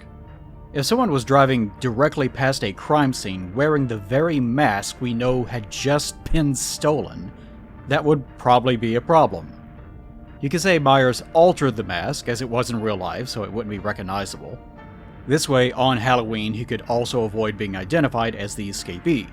Or you could assume Myers just doesn't care, isn't aware, or that he feels like he needs the mask to be on. In real life, the mask was famously a William Shatner mask that had been altered to be more expressionless. For Myers, in the film, having stolen several masks, this is the one that he chose. And for someone that hasn't spoken in 15 years, is known for being unreadable, and killed his sister while also wearing a mask, it's an interesting choice. It's as though he chose a mask that could be his real face in a way that his human face never could. Or it's a way of bringing out another personality that has trouble awakening. Really, there are just too many possibilities to list. What's important is that the audience is asking each time they see him, what is that mask? Is it supposed to be something? What expression is that? I think this mask, the 78 film one, is still my favorite. A lot of the other ones just add too much detail, or they get the expression wrong, or they overemphasize the features to try to make it even more expressionless. If I look at a gallery of them, I find it funny how well they accidentally nailed how neutral looking this one is. And that's very important to what Myers does to an audience. Myers continues driving directly behind Annie and Laurie until they arrive at Tommy's house at night. Not very aware, are they? He watches Laurie first, IDs what house she's in, then notices Annie pull into another driveway. Michael parks his car directly in front of both houses, and neither ever recognizes it somehow. Maybe more importantly, Myers either doesn't care or doesn't think about it. Or the director didn't, who knows. Whether Myers ever had any real interest in Annie, we also don't know. If she had kept driving, he probably wouldn't have followed her, if his real target was Laurie. It's interesting only because his killings here, and the entire show he puts on for Laurie, end up being completely incidental. But he then decides to concentrate on Annie while hiding behind a tree. He doesn't immediately concentrate on Laurie, he wants to see if Annie is staying nearby. Once a man and his wife appear on the front porch, Michael conceals himself further. This shows he's wary, and not trying to craft an image of himself like he does with Laurie. He's obviously concerned about being noticed while he investigates what's going on. Now, what is his interest in Annie? She's sort of in the periphery of Laurie's life, so maybe he wants to take something from Laurie first.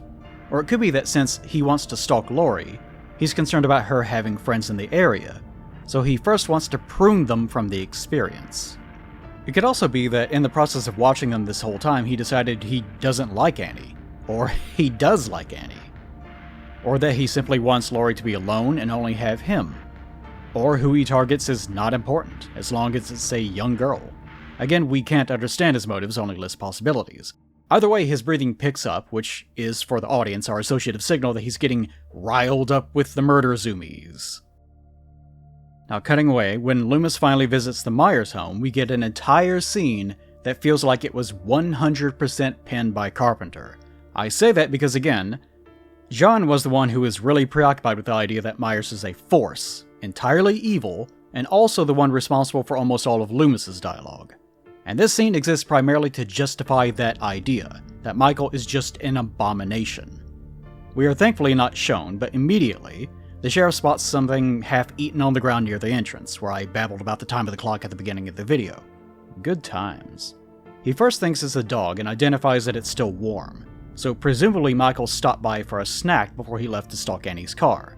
The sheriff suggests it could have been a skunk, which... A skunk? Really? Killing and eating a dog. Maybe a raccoon, but why jump to a skunk of all things? Or is he saying the remains might be a skunk? Also, why would an animal be hunting dogs in a locked house? Stupid. This is really just to prompt the sheriff to assert that a man wouldn't tear into an animal like this, so Loomis can then suggest that Myers isn't a man. On a personal note, I don't like this scene, primarily because of this. By trying so hard to portray Michael as some sort of ravenous animal, it actually just makes him look sillier to me, in addition to lessening the impact of his psychological actions, but that's just me. For some people, especially in '78, this would be supremely effective. But this is the most overtly evil, look how insane I am thing he ever does in the film, though. So this sets the upper range for how animalistic and demonic Myers is for the audience. I know there's murders which are more evil in that sense, but I'm saying that this is the most inhuman, strange thing that he ever does that we'd associate with a generalized concept of evil. Also, again, if those people that were ever going to look at the house at 10:30 ever showed up, I guess they never ran into Michael the Skunk Myers. They then arrive at Judith's room, and Loomis starts randomly postulating that Myers could have been watching her from the yard, since that's the camera point of view that we got at the start of the movie. Which, yeah, he lived here. He could have indeed looked into his own house at his sister. Thank you, Detective Loomis. Also, he could have seen her from the other window, or from the hallway, or from his own bedroom. This is really just an excuse for Loomis to stand next to the window. Boo! Haunted house. While I personally don't care for the scene, it communicates a few important things. 1. Loomis is packing heat and unstable, and thinks of his patient as an evil, vicious animal. 2nd, he says something very odd. He met Michael 15 years ago and was told, keyword told, That there was nothing left. No reason, no conscience, no understanding, and even the most rudimentary sense of life or death, of good and evil, right or wrong. Who told you this? Upon meeting him for the first time, when he was 6. Actually, the credits list Myers as 23 years old, which is probably a mistake. Since the killing happened 15 years ago, he should be 21. What licensed professional would evaluate a mute 6-year-old and then describe him in this flowery, poetic language as being an empty vessel with no grasp of morality? An actual professional might say he's suffering catatonia with severe mutism, not that he's beyond the pale of good and evil and cannot be viewed as a human, for he is but a demon! Evil! Evil! And again, Loomis isn't saying that this is his conclusion, he's claiming he was told this at the start of his career with Michael. Or, he's a liar. So, just like me narrating this video, you can think Loomis is not objective, and you can think that I'm not objective. Disagree with whomever you'd like, because that enhances the experience. Having a character like Loomis is a great addition, because otherwise we'd never assume he's supernatural or evil incarnate. The character of Loomis establishes the parameters of the thoughts that we have to evaluate, and that's great. Loomis describes 6-year-old Michael as having a blank, pale, emotionless face. I mentioned this prior in the video, and I'll reiterate the anecdote. John Carpenter derived this dialogue from a personal experience that he had in college.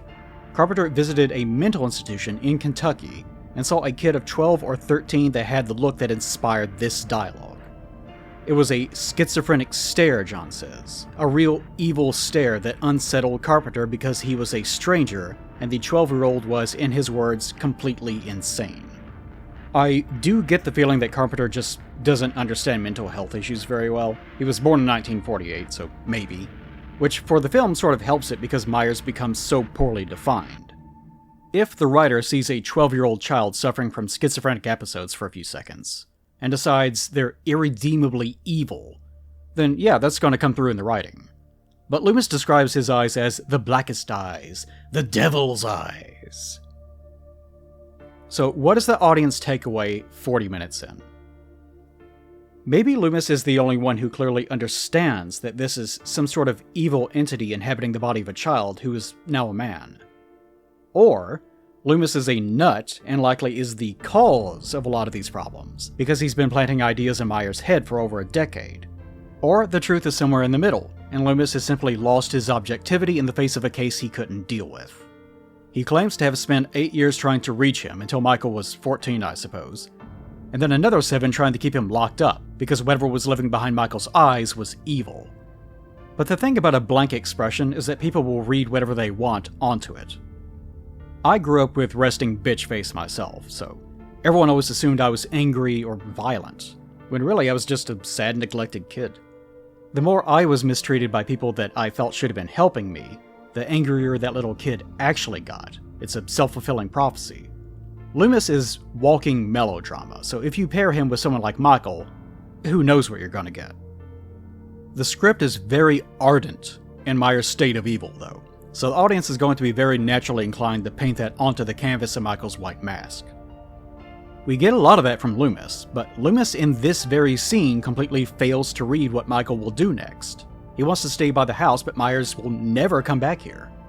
This at least shows that even to Dr. Loomis, Michael is still an unknown. Michael's mask, whether it's hiding his face or acting as his real face, cannot be read. It's safe to say that Myers isn't a nice, misunderstood guy.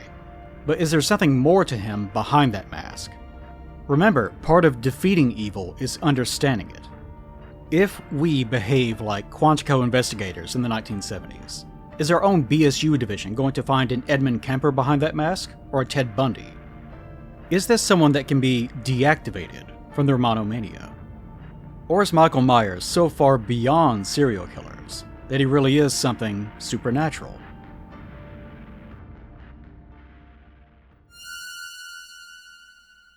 In the last half of the movie, which I'm hoping to accelerate, we're really just solidifying Myers' thought patterns. We already have enough to know what he's capable of, so now the audience is really just waiting for payoffs. Is Myers some sort of evil entity in a human host? Or a damaged child that grew up into a monster? Back to Annie. Lester the dog, the Wallace family's dog, somehow senses Michael's presence. This might tie into the trope of animals sensing evil, or just be that he's smelling an unfamiliar scent or hearing something unusual, because Myers is profiling the perimeter of the house, trying to see who is inside and where. Once he hears the dog barking, he moves away. More situational awareness. By the way, Annie says she hates the dog because he likes everyone in the world but her. So this isn't the first time she's babysat Lindsay Wallace. It's also a little interesting that the dog doesn't like Michael Myers, but also isn't terribly fond of Annie either. Now, strangely, Tommy is in his home across the street and just so happens to decide to look outside by tearing up the blinds. Since moving away from Annie and the dog, Michael is now back out front, seemingly looking directly at the Doyle home, directly at Tommy. He's not really close enough to be surveying Laurie, and he would have no way of knowing Tommy is about to look out the window. This is again more for the viewer to imply a more supernatural presence, and it absolutely could be supernatural. If you haven't noticed, these cues on his supernatural behavior are ramping up slightly. Whether he sees Tommy or not, once Tommy moves away, so does Myers. Also, the porch light suddenly comes on and a yard lamp turns off. There be ghosts. Not terribly important, but it is interesting that when Tommy and Laurie showed up at his doorstep earlier in the movie, he fixated on Laurie. This is the first and maybe only time he ever seems to stalk Tommy to his face to create that connection. Every other time he's refused to allow himself to be seen. Only Laurie and Tommy to some degree get this treatment. Michael has moved around the house again and is watching Annie from the back porch. Now, she splashes a very minor amount of water on her pants, so she decides to strip completely naked, including her hairband for some reason, leaving her only in her panties and yellow rain boots. Now, what's less dirty than her own clothes with a splash of water on them? Apparently, according to her, the used shirt of the father of the kid that she's babysitting, obviously, from a nearby kitchen hamper. What's it doing in the kitchen? Annie, what is wrong with you? Anyway, Myers seems to pull down a plant hanger, then moves away. So now, even though he isn't allowing himself to be seen, he frightens another target, then watches the result.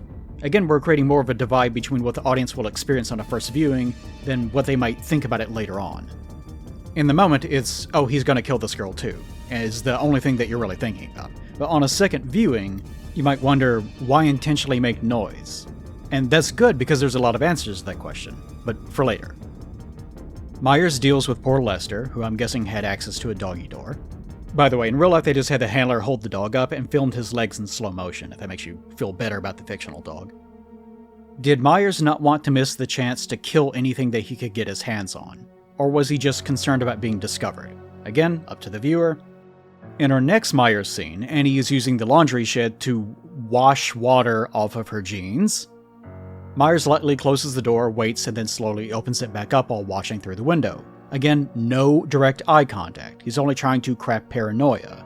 This isn't as personal as it is with Laurie. But why? If he wanted to just kill her, he could. And of course, a lot of this is for the audience. Him simply attacking also isn't as frightening as the setup for an attack. And we know what she doesn't, which is an old Alfred Hitchcock trick, a man John Carpenter idolized. But in setting, this is for Michael. Is it to feel in control over her, to try to entice her to leave the shed, to get her to spread her fear to the kids? Does he want to know that he's in her mind without being known? Is this some need of his for his targets to think about him before he attacks them? Or maybe it's a nervous action being stirred by her own vulnerability now that she's half naked, or so on. Part of the concept of evil, to you, might be a sense of delight that one might take in crafting fear and craving power. Lots of ways to think about it, and it's all projection from us. Myers then somehow locks Annie inside. Maybe it's a double-cylinder deadbolt because it's an outdoor structure, even though it also has a rickety back window that you can open without any effort. Honestly, I think the script got propped up against the door, that's what happened. Myers moves to the rear window while she's banging on the door again so he can watch her behavior. She turns but of course sees nothing, again possibly supernatural, or once he's out of view of the camera he's moving very quickly. What's important is that we don't get to see him move, we just have to guess on where he's gone. It's only Lindsay that provides some moment of levity. This is that space of time between moments of potential danger that's become formulaic over time. Now, Annie and Paul are discussing the methodology for interlocking their sexual organs or something, while Michael appears back on the porch, just barely visible for the audience. I won't linger on these, as you get the idea by now. Annie moves, we get negative space where Michael could be. If we're looking, there he is. He watches without her knowledge, and supernaturally is removed from this space as our own view moves back into the frame. This use of negative space, while Annie babbles about wieners, reminds me a bit of Jim Abrahams and ZAZ Zucker comedies back in the 80s and 90s. A trick the Zucker brothers used was that when the characters were expositing information that wasn't necessarily funny, they would always create some funny imagery happening in the background to give audiences something to laugh at. You can never quite be sure where Myers is going to Where's Waldo himself, so the audience is always visually participating, trying to pinpoint where he might be watching. Now that's a crucial Hitchcock-styled element to Michael's methods. If he just showed up and started attacking, none of this would work. Okay, the film gives us the impression that Lindsay knows the score, and that Annie likes to bring boys over here. For the audience, you could see this as the start of the trope of wanting to see the promiscuous teens get killed. The psychology behind that is a bit interesting, but that's a different video. The gist of it, though, is that for audiences, they're there to be scared, but also to root for the killer to have elaborate set pieces, like a haunted house. Part of that is feeling uninvolved in the security of the victim. After all, you don't want to care about these people. You want to enjoy watching them die. You're a good person, you know that? Good for you. Annie abandoning a little girl so she can screw around in the little girl's home is part of that. Whether it's part of it for Michael, we don't know. But the next time we see him, he's slouched over behind the stolen car, which again Annie should recognize, but her mind is probably on something else right now. Now again, this is some semi-supernatural behavior for the audience, because why is he back here by his car? He moved from the back porch into the street. Again, there's plenty of room for this to either be explained or for the audience to jump to it being supernatural in some way. After all, he's seemingly always where he needs to be. This is information for later, but personally I think now was the most logical time for him to go get his sister's headstone, which would probably still be in the car. After Andy goes through the door, whose doorknob magically changes sides, both of his targets are now in the same house, which triggers a breathing episode. It's established for the audience that Annie wants to go pick up Paul, so she heads to her car. To show the sequence of events here, the car door is locked, and she isn't carrying the keys. She pulls on the handle several times, but the door won't open. Carpenter mentions in commentary that this is to make the audience wait and increase anticipation, another Hitchcock trick. When she goes back inside, she has to look around for a moment to figure out where her bag and the keys are. When she returns to the car, note that the door is now unlocked. This is before wireless key fobs, which were released in 1980. In other words, someone has unlocked the door. We haven't seen Myers, so where was he? It's possible he had another set of keys somehow, but I doubt it. It's possible he broke inside, or only one door was locked, sure. It's possible he stole her bag, locked the door, waited for her to try to use the car, unlocked it as she went back into the house, then somehow teleported or sprinted back inside to put the bag back in the same general location, but I doubt that too. No, I think he got in the car, then locked it from the inside while hiding in the back seat. By coincidence, she didn't have her keys with her anyway. He unlocks the door while he's still inside and she's in the house.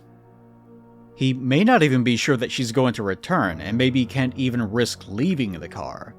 As a result, the wait seems to have riled Michael up even more. He's very excited or even anxious at this point. She returns, doesn't notice that the door's unlocked, then gets inside with him and notices the fogged up windshield, because Myers has been heating up the interior. Now, why did he do all that? First, maybe supernatural awareness, yes. And if I always seem dismissive of that, yeah, I have a bias against it, because I don't like explaining things with magic. There's also not much to talk about if we reduce everything to being magic.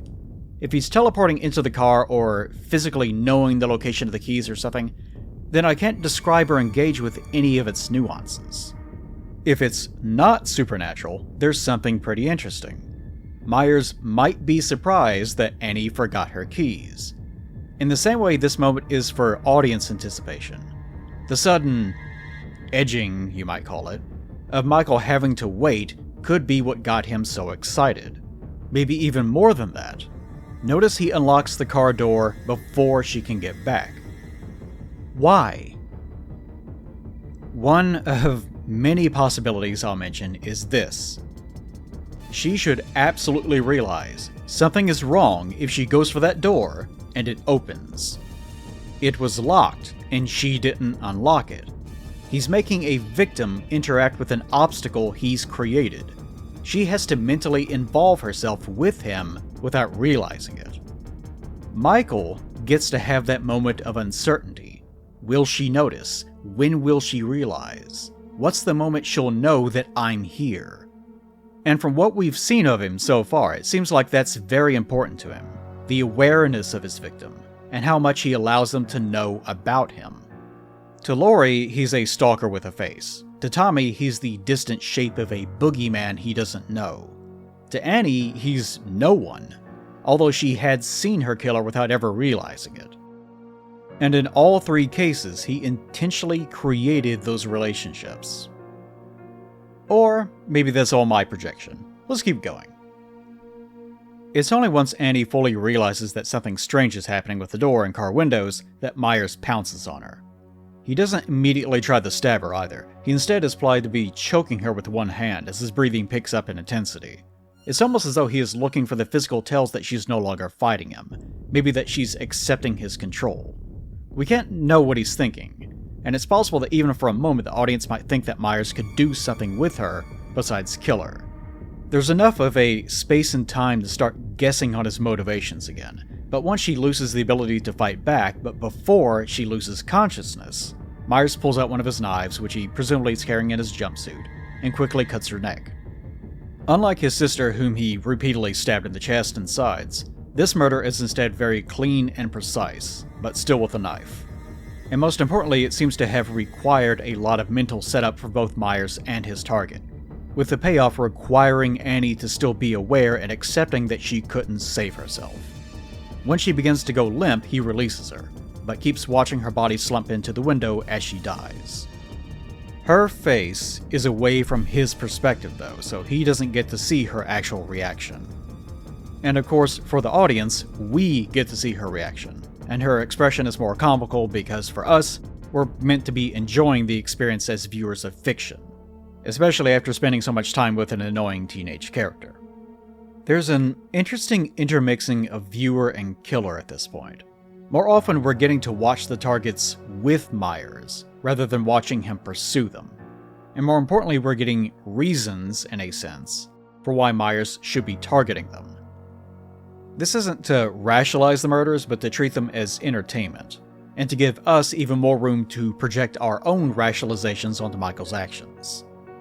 The fact that we still don't know his motives, but can find our own reasons for wanting Annie off the screen, takes pressure off of us to understand what he's doing and just accept him as a monster. Now, Annie's body was already in a concealed space. The garage and a car that he could have locked if he wanted to. Instead, Myers carries her body to the front of the house to use as a prop later on. We've seen this behavior before, but Myers is very brazen. In this case, he's visibly carrying a dead body in front of a well-lit area on a populated suburban street. We've also seen him driving directly past police wearing the mask that was stolen from the store they're investigating, screeching to a halt on the street, stalking people in broad daylight, and driving the stolen vehicle around a town that is supposedly actively looking for him since Loomis called ahead.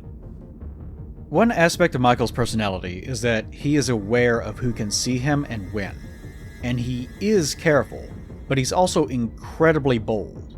Even during a lot of moments where he's stalking, realistically, he could have been seen and then tracked as a weirdo many times over by now.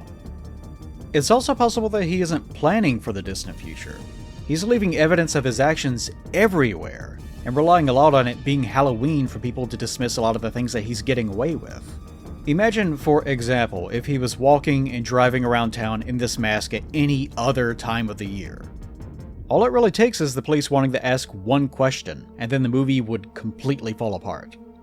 But in this case, even carrying a body can be mentally written off as a Halloween prank.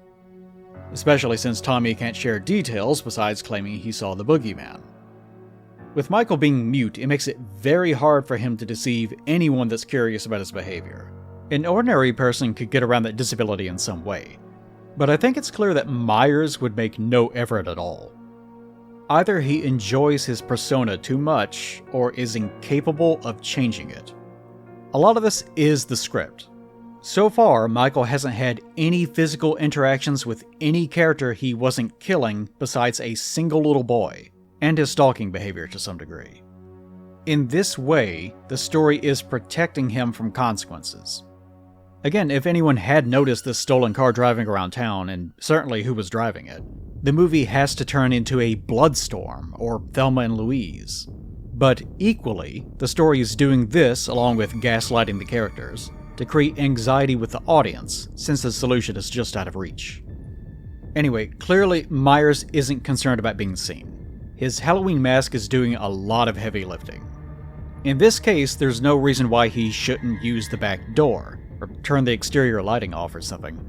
So maybe he's so primally fixated, has such intense monomania on what he's doing, that he's lost all awareness. It could be that his entire plan since the beginning has hinged on it being Halloween, and he knows he'll get caught on November 1st, but just does not care.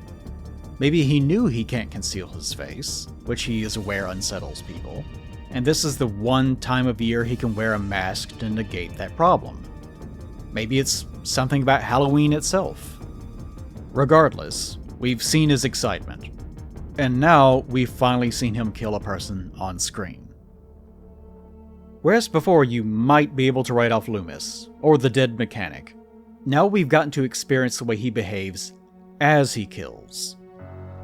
So whether he cares about tomorrow or not, whether he's a dumb, murderous animal or a calculating genius, and whether his mask is used to conceal his face or is his face, what we know is that he is a killer, even if he carries Annie's corpse in an oddly gentle way.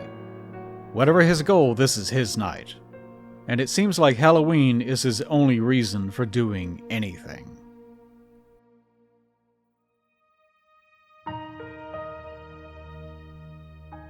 While this knot is drawing to a close, what we're looking for now is any substance. The film has established what Michael is like, and the viewer has confirmed it with our own eyes. What rationalizations we project along the way are ours to process. Much like a real serial killer, now we just like to have some understanding to the seemingly insane. Loomis, our insanity expert, is still under the impression that Michael is orbiting the Myers house. Sheriff Lee needs more to continue humoring the idea of lurking in bushes until morning. To that end, we get more poetic license with Myers' diagnosis. He's watched him for 15 years, staring at a wall, not seeing the wall, looking past the wall, looking at this night. He describes him as inhumanly patient, waiting for some secret, silent alarm to trigger him off. This impresses the sheriff just enough to keep humoring him. Does it impress you? Does it match what we've seen? Again, I'll reiterate. How does Loomis know this? Sure, him looking at a wall, you can know that. But his internal psychology of killing his sister, going into standby mode, and then premeditating an escape and murder spree 15 years later. I could understand coming to grasp some aspects of Myers' personality by watching his physical behavior. If he's ever done anything besides sitting in his room staring at the wall, that would be very useful information. But we never get anything besides emotional, evocative language, which helps the film a lot. This sort of fear-mongering helps create a wider canvas for the audience to think of him as a monster. Inhuman patience at least gives us more of a framework. He may be actively resisting his impulses, and his stalking behavior to him is that patience. He's waiting for some silent alarm to trip him off. It's almost as though Myers is aware he has a trigger like a gun, and is trying to manufacture it for some kind of release. Terrorizing his targets may be a part of that, to instigate them to do something that will allow him to attack. He could also have just been talking about this date and time being the trigger. Maybe. Loomis is an unreliable narrator. But again, that's a good thing. When Linda and Bob show up, Myers has turned off all the lights in the house, including the porch light. Earlier in the movie, Annie let Linda know it was okay for the couple to come over, and Bob and Linda had been planning it all week. So I presume it was always in Annie's plan to shoo Lindsay over to Laurie, so the four of them could have an empty house to, stink it up collectively. Either way, they don't question the unlocked door. Myers also gets to enjoy the show while they wait. More to the point I was making, them making out on the couch isn't enough for Myers to have his kill switch thrown. They confirm the house will remain empty, then move upstairs. 4 empty beer cans later, our two actors are at least emulating something like intercourse. They comment on someone calling over and over but being unable to answer because Linda and Bob aren't supposed to be there. Now, who is calling? This isn't vital, but I'll answer it. Laurie's only mildly concerned about Annie being missing, and later we see her pick up the phone and assume it's Annie on the other end, so it's not as though she's been watching the house like a hawk. Is it Myers? If so, how is he calling the house that he's already in from its own phone? You literally can't. And even bag phones, not cell phones, just bag phones, weren't invented until 1988. And we see Myers' shadow in a moment, so he probably didn't sprint over to someone else's house to use their phone and then sprint right back. There's an old Columbo episode where he's amazed at this little device that automates the process of calling someone remotely. It's part of the murder, and Columbo is really smug about it, as usual. But I don't think Myers is using an obscure automated punch card phone dialer to pester 2 teenagers into not having penetrative intercourse. So I think this is Paul, Annie's supposed partner. He doesn't have an actor, and even his voice on the phone was that of John Carpenter. But he'd be curious why Annie never arrived to pick him up, so it makes sense that he's the one calling so frantically. Either way, the phone goes off the hook, which means no more phone calls. That leaves the two of them enough time to have what Linda describes as a fantastic experience, which lasts about 20 seconds. I mean, that's certainly impressive in some ways. Sex really does seem to be time-dilated in this universe. Now, let's look at Myers' behavior with Bob's murder in the kitchen. It's quite short compared to even Annie's stalking. Myers moves the door, enticing Bob to investigate. He presumably hears Myers breathing and looks around, assuming it's either Paul or Linda. Once he opens the closet that Michael is in, Myers totally overpowers him, chokes him with one hand, and lifts Bob completely off the ground. This is the first time we've really seen Myers exhibit this much strength overtly. Either the adrenaline is really kicking in, or his strength is supernatural. Or when he wasn't staring at a wall, he was devouring creatine and doing dead hangs or something. If Myers is typically sitting down looking forward at a wall most of the day for 15 years, there's really no reason for him to have developed such a powerful body. Bob is also a very well-built man, so this is fairly impressive. It is movie magic, but it still borders on the fantastical. It's worth pointing out the total lack of build-up for Bob. Myers has been visibly stalking and preparing Laurie for an entire day. He manipulated and shadowed Annie without her direct knowledge for about an hour. With Bob, there was almost nothing. Bob never saw him or heard him until Myers moved the door. Annie had at least seen Myers in the car once. Bob never even knew this guy existed. It could be that Michael was caught off guard, but I doubt that. So maybe Bob just wasn't that important to him. For whatever reason, he didn't personally project his needs, triggers, or whatever onto this guy, and just needed him gone. We do hear his breathing pick up in intensity as Bob gets closer, and more so once Bob insists on opening every available door. It's as though Michael, in his stalking behaviors, is daring his targets to find him. The moment they do, the dog, Linda realizing the windshield is fogged, Bob literally discovering him in the closet, it's only at the last possible moment that Michael attacks. A lot of this game he's playing seems to be in testing the target and seeing how aware they are. For a child that is known to be unreadable, it's at least a provocative thought that his motivation seems to center around whether someone is able to find the real version of him, the one that's willing to kill. Once they do, this is his trigger. Or at least that's one possibility. Myers pins Bob to the closet door with the knife, which is completely impossible. There's no blood, and the knife is pinned into Bob's stomach. The knife, of course, wouldn't go far enough to penetrate the wood behind Bob. Ignoring that, it wouldn't be strong enough to support his weight.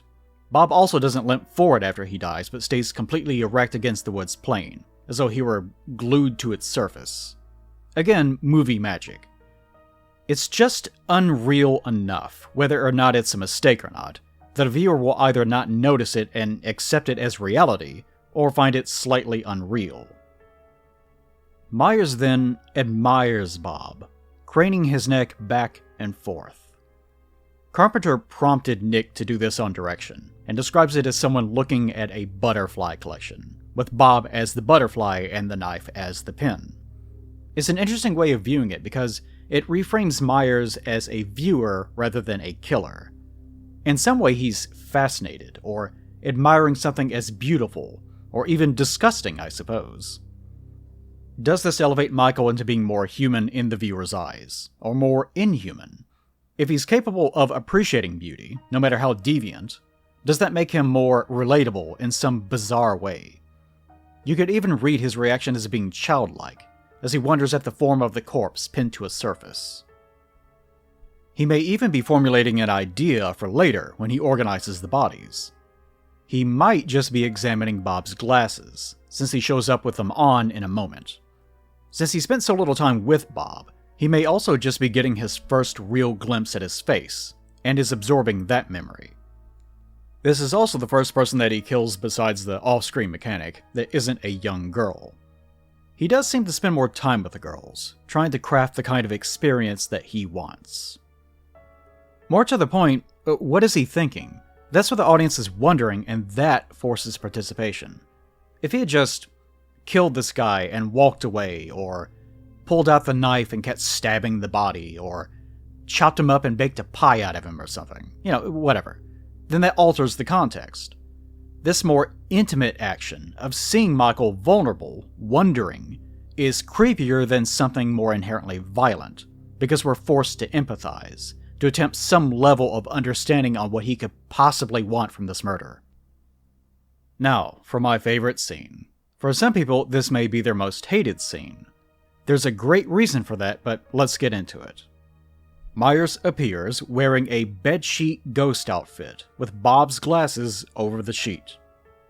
I love this scene because it's communicating so many possible ideas. Immediately, to you, is this scene creepy? Is it funny? Is it cringe-inducing and silly? Is it psychologically captivating? Does it make you anxious? Does it put you at ease because it's a moment of levity? Again, this is a video about this effect. Myers is a canvas, and the more you can project onto him, the better. And in this scene, what he's doing is so potentially comical, potentially threatening, potentially sinister, potentially curious and fascinating, that the viewer can view it in any number of personalized ways. So you might hate it, and you'd be right to. I'll point out that Myers may have been coming up with this idea while he was admiring Bob's body. He would have needed to go find some bed sheets in the house, some scissors, or have excellent knife control, and then size and cut the holes correctly to ensure that the sheet would completely cover his body. Or he already had the sheet prepared in the time it took Linda and Bob to drink 4 beers and have a fantastic 20-second hugging session. In that case, he would have been planning this silly ghost trick for quite a while. And this tactic seems childish, good. One of the potential aspects of Myers is that he might be a child in an adult's body, who simply doesn't understand life and death, good and evil. And if this tactic seems sinister and plotting, good. This could just be another method of control and domination for Michael. The fact that she's forced to look at him, but not see him, is something we've covered enough for its potential appeal to Myers to be obvious. There's something about seeing without knowing, or knowing without seeing, or an unwitting presence that excites Michael. Possibly in the same way hide-and-seek excites a child, or possibly in the same way danger might excite an adult. Now, the entire sheet ghost concept with the glasses, this whole scene in fact, was Deborah's idea. According to Carpenter, he and Deborah talked through the whole Halloween script and she was the one who wrote it. After that, Carpenter edited the script. But this scene was almost entirely Deborah's without alteration. You can tell because there's no real supernatural elements happening, and it disarms Michael in a way that Carpenter probably wouldn't do. He even mentioned that it took him a while to be convinced that the scene would even work. It's also very feminine in a sense. It's less about Myers wanting to stab you, and more about Linda not understanding that there's a dangerous man right in front of her. Potentially there's also this primal fear that the person you trust the most is actually your greatest threat, that you're placing your trust in the wrong place. What is Michael thinking right now? Obviously, yes, we don't know. Generically, the thrill of watching her without knowing that she's about to die. Maybe he's looking for this invisible trigger Loomis talked about. A certain expression, a certain noise, a certain movement, something to enable him to kill her. Or maybe it's really the same thrill a child gets knowing that they're fooling an adult. Or potentially there's something associative about the sheet or the boyfriend that reminds him of that night with his sister. Or maybe he's curious what female attempts at intimacy are like, or enjoying stealing her affection from a dead man. Or maybe Bob's prescription is so intense that he can't even see her clearly. Who knows? Again, it's the total lack of knowing that involves the viewer. After Linda gets exasperated, she calls Laurie to involve a third party so she can punish Bob. Now, for whatever reason, Myers is now compelled to slowly approach and strangle her. Did she finally do something that set him off? Some invisible behavior? Or is it as simple as her making a phone call and he doesn't want anyone to know that he's here? Well, she didn't suspect him, so he wasn't stopping Laurie from finding out anything. Also, Myers usually doesn't show much concern about his surroundings when he's in kill mode, so maybe not. It's also possible that he wants her to make the call, and has been expecting this or hoping for it. Or he just saw her doing it and got the idea. After all, if his real target is Laurie and her friends are simply in the way, having one more layer of interaction with her that she isn't aware of would be very appealing to Myers. Also consider he allows Linda to put through the call, but not to speak. Laurie even believes it's Annie on the line, giving her an audio show. Note also Myers isn't using a knife, which as far as we know is still implanted in Bob's body. He uses the phone cord.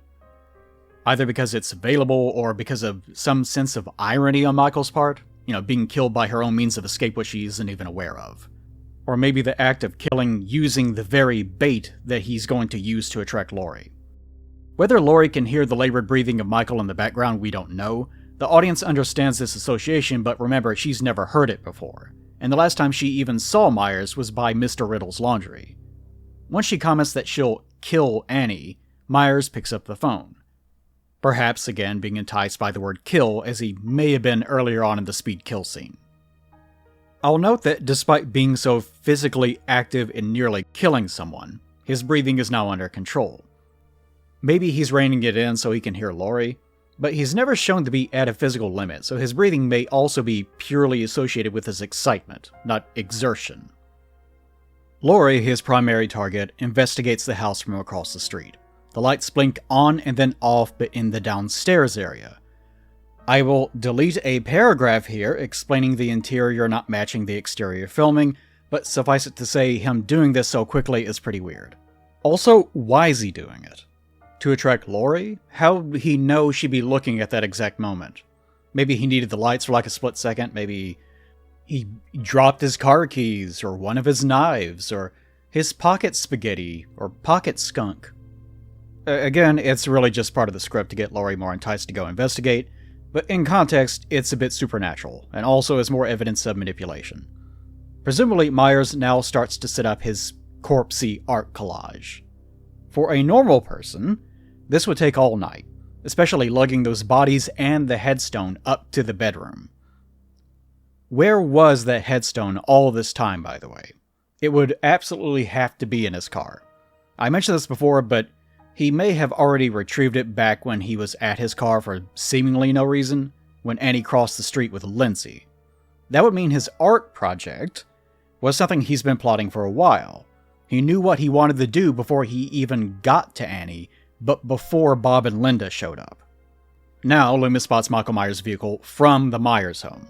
If you're wondering, was the Myers home really just a few houses down from Loomis this entire time? Once Loomis runs up to it, it's not even in the same position that it was parked in the first place, which was in between Tommy and Lindsay's house. We do hear an engine turn off as part of Loomis's audio cue to turn and see the car, but I doubt it was intended to be Michael driving the car down the road. We've seen the street orientation change, the girls drive for hours to get here, and that Tommy lives in the area, and that Laurie can walk here before school. The Myers home number was removed, but it was originally 709. Lindsay's house is number 1537, if you were wondering. The real answer, of course, is 3 weeks of filming. In real life, the Myers home was in South Pasadena, and the 2 other homes were in Orange Grove, so to the northeast and northwest of central Los Angeles, respectively. In the context of the movie, I doubt the audience will even question it. So, who cares, I guess. The only thing you might read from it is the idea that Michael just drove the car away from the 2 homes and then ran back to Laurie super fast. Whatever. Laurie, after an unspecified amount of time, heads outside through the door that magically turns into another door again, and she looks across the road to Bob's van, where Myers' car should be, and presumably where Loomis was just running around, and there's nothing there. More supernatural movie magic, no doubt. Here we're getting POV shots intercut with hand footage to keep personalizing the experience and hint that Myers may be watching from somewhere.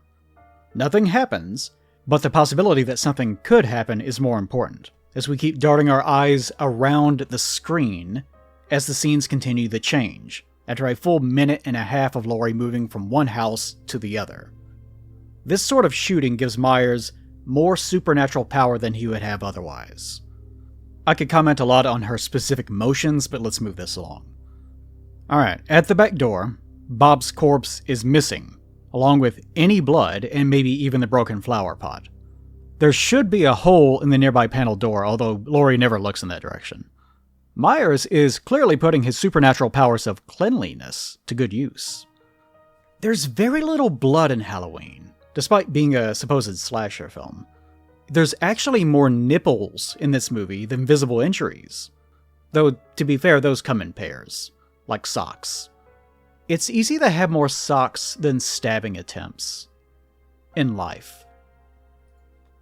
She immediately goes for the closet door that Michael was hiding in during the Bob killing, mainly as a way to frighten and involve the audience, who will be remembering this door as a place Michael used to hide. We're still questioning where he is, because we haven't seen him since the lights flicked on and off. Also worth mentioning is that Laurie has consistently tried to write off her worries as Halloween pranks. She's calling for her friends, but isn't turning on the lights, so this may be why, besides movie atmosphere, of course. For Myers, this is his atmosphere. He's made a little haunted house, just for Laurie. And the big payoff is this. Annie's corpse, posed under Judith Myers' headstone. This is his big presentation, and the most we will ever get to see how his mind works, so this is fairly important. First, the pose looks angelic, or like a depiction of Jesus hanging by his limbs on a cross. I wouldn't count Michael amongst true believers in the Lord or anything, but this could be seen as a mocking parody. You could also see it as some kind of misled offering to his sister, or a recreation of that moment, as it should have been, or how he mistakenly remembers it. She isn't folded up into a pile or even posed as she would be in a coffin. She's placed on a bed, something we've associated with teens that Michael has killed, and something Michael first associated with his sister. There are tons of possibilities here, and we don't even get much time as an audience to process it. The headstone also confirms Judy was 16 when she died, by the way, 10 days before she would be 17. Again, Myers probably had this in his car and retrieved it earlier when Annie crossed the road. These things can sometimes weigh 100 kilograms or over 200 pounds. Bob probably weighed nearly as much. Supernatural or strong, that's a big job. So, second, Laurie still has no context on who had been stalking her earlier in the day, so she didn't know or suspect this was Michael Myers. In fact, she may not even know specifically who Michael Myers is, other than someone was murdered in a home that her father, Morgan Strode, is trying to sell. It's funny, but she's had no interactions with the Myers home or the family history this entire movie, besides leaving keys under the mat. In fact, No one has, besides Loomis and more recently the sheriff. Right now, seeing Annie's body could still be written off as the three friends collectively pranking Laurie. It's really only the headstone that punctuates things, but it's curious to think what's going through Laurie's mind right now. Could this still be a prank? Who did this? What's become of Linda and Bob? What will happen to me? Where would the killer be? Have I seen him before? That guy in the car. And maybe Judith Myers? The Myers house? The one I took Tommy to? Is Tommy safe? Those thoughts are fairly evident. She's a rational person. The more complex side of it is what Michael is thinking. And that will spark too many possibilities to list. But narrowing it down a bit, we have been isolating how Myers thinks and behaves this entire time. His actions can sometimes be childish, sincere, playful, and curious. If the way Loomis describes him, as not comprehending life, death, good, and evil, to him this may be some kind of elaborate game, performed with the mind of a child.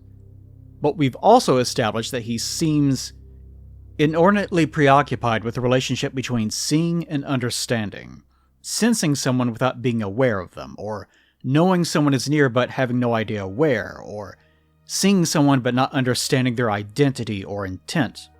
Even as a 6-year-old, that seemed core to his behavior in some way. And we've also seen that he prioritizes his targets.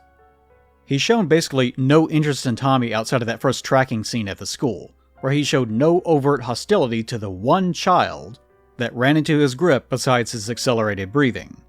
Laurie is obviously his priority, but he's willing to target those in her periphery, showing a preference for crafting an experience with the girls. So all of this, seeing Annie, her body retrieved, relocated and posed under the tombstone, Bob being released somehow from an unseen fulcrum, possibly with the rope, Linda's body revealed in the empty wardrobe, maybe by sheer coincidence, maybe all by design, baited with the lights, this entire haunted house sequence was for Laurie's experience. Bob and Linda's bodies folded up and put away may not have been part of his original plan when he retrieved the headstone from his car. That would make Annie's display the real experience. More than all of that, it's created with tools he gathered as soon as he arrived at Haddonfield. He's planned this moment in some form from the beginning. He couldn't anticipate the friends, but he could have the idea for planting the tombstone over a corpse for someone to find. Now again, there are no answers here, but the fact that his sister's now cenotaph could mean he's marking the body of this woman as being his sister, or being the same as his sister. It could also be a statement of her condition. The posing of Annie's body, her eyes still open, placed in a bed recently used, evoking some meaning, secret or unknown to him. Is it a tombstone for Annie, or is Annie's body meant to simulate Judith's? He didn't retrieve or bother Judy's body, so maybe it's some sort of statement on the interchangeability of the two, or any other woman. Or it's simply meant to let the viewer know without directly stating it. This was done in relation to Judith Myers, that is to say, signed Michael Myers. Which would be another case of indirect communication, which is something Michael seems to enjoy. Or it could just also be that it had no developed meaning at all, and Michael just thought it'd be funny, and he used his sister's tombstone because he felt he owned it or had a connection to it. In the perspective of a first-time viewer in 1978, Michael escalated his behavior rapidly as soon as he got to his house. So whatever understanding you now have of him, whether he's childlike, malevolent, is motivated by sexual sadism, jealousy, hate, envy, maybe even regret, whatever it is, it's all going to be reflected on that bed from this parody of a gravesite. And importantly, he hasn't demonstrated enough human emotion to be forced onto any one path. The only thing we really know is that he is absolutely compelled to commit these murders. And part of that process is the stalking and the cultivation of fear and the exhibition of the results. For his mask, which we'll see again in a moment, its meaning is also mainly for the audience. By being a mask without features, we're able to paint whatever emotion that we want onto it. We can also imagine whatever emotion that we would like under the mask. If Michael can speak, we never hear it. Maybe he does smile, maybe he does cry, maybe he does wrinkle his face in disgust, but only under a mask, only under something that can be a permanent version of the practice non-description that he's held for his entire life. Although again, maybe the mask is simply a way of acknowledging his own interior mental state, or how he understands the world sees him, impassive, phlegmatic, numb. Maybe he has resting bitch face and he's pissed off about it. The tombstone is something the audience hasn't thought about for quite a while, if they ever really noticed or remembered it. So this gives us a sudden shock of seeming intuition that goes nowhere, with the rest of the scene jarring us around with enough cadence for one final negative space. Myers' mask, his face, slowly being illuminated in the darkness.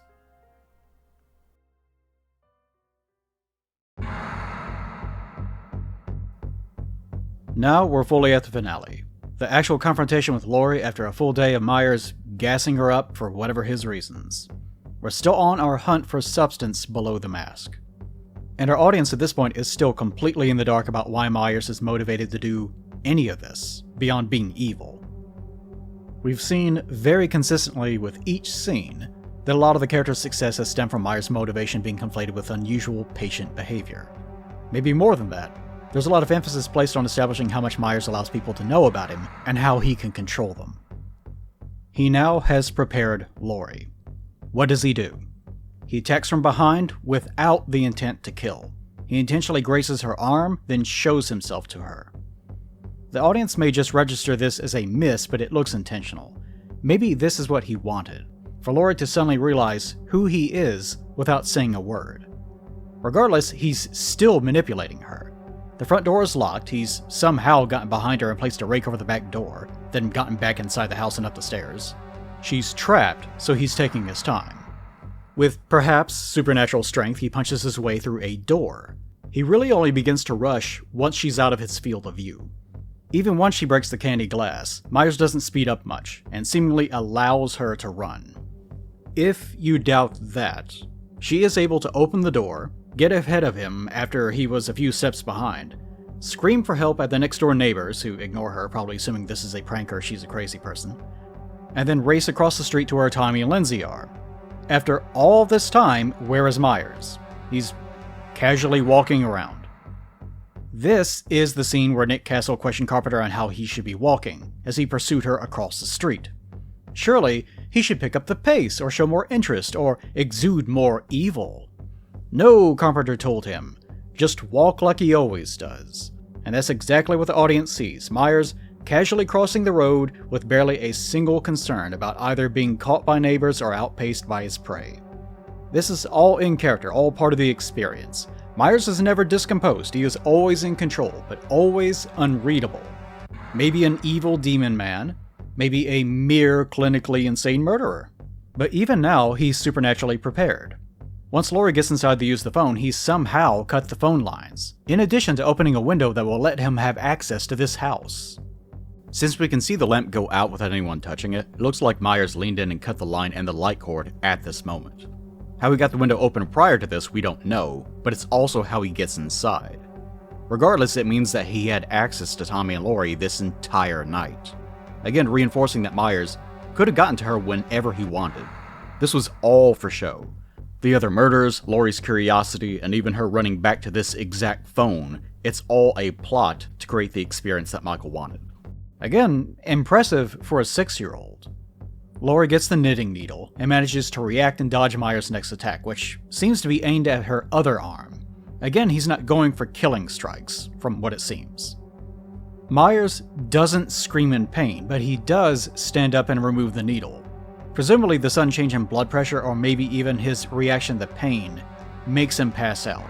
It's possible this is even performative, and he's falling because he's expected to, as part of some game.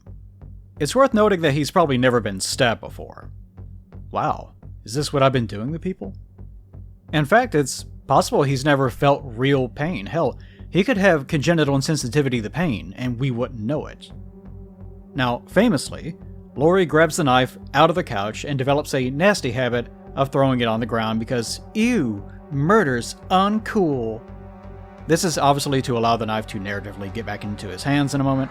Whether this is the same knife used to kill Bob and Linda, we don't know.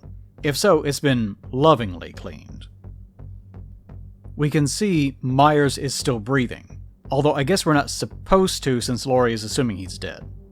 The needle obviously went very deep into his neck. Ooh, wow. And maybe enough to hit his anterior jugular. Very impressive, Laurie. Those needles are not particularly sharp. This is, importantly, the first time we've ever seen Michael in a position of physical vulnerability. And it's not as though he had a bomb dropped on him. A teenage girl just jabbed a knitting needle into his skin. The audience isn't going to assume Michael is dead because this is a movie. But if you've had exclusively thoughts that he's a supernatural boogeyman, that takes the wind out of your sails.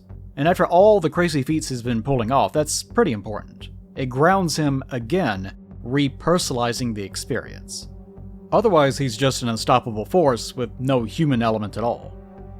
Whether this was intended or not, I don't know. It's fitting to remember that Hill wrote this script, and Carpenter did an editing pass. Treating him like a killer was her contribution, and making him a force of evil was his. Where that stops and starts, who knows? If you're wondering why Loomis didn't hear Laurie screaming her head off while she was in the street, well, I mean, it's Dr. Loomis. What do you expect? And he says he's 3 blocks away from where they found the car, so that's our excuse.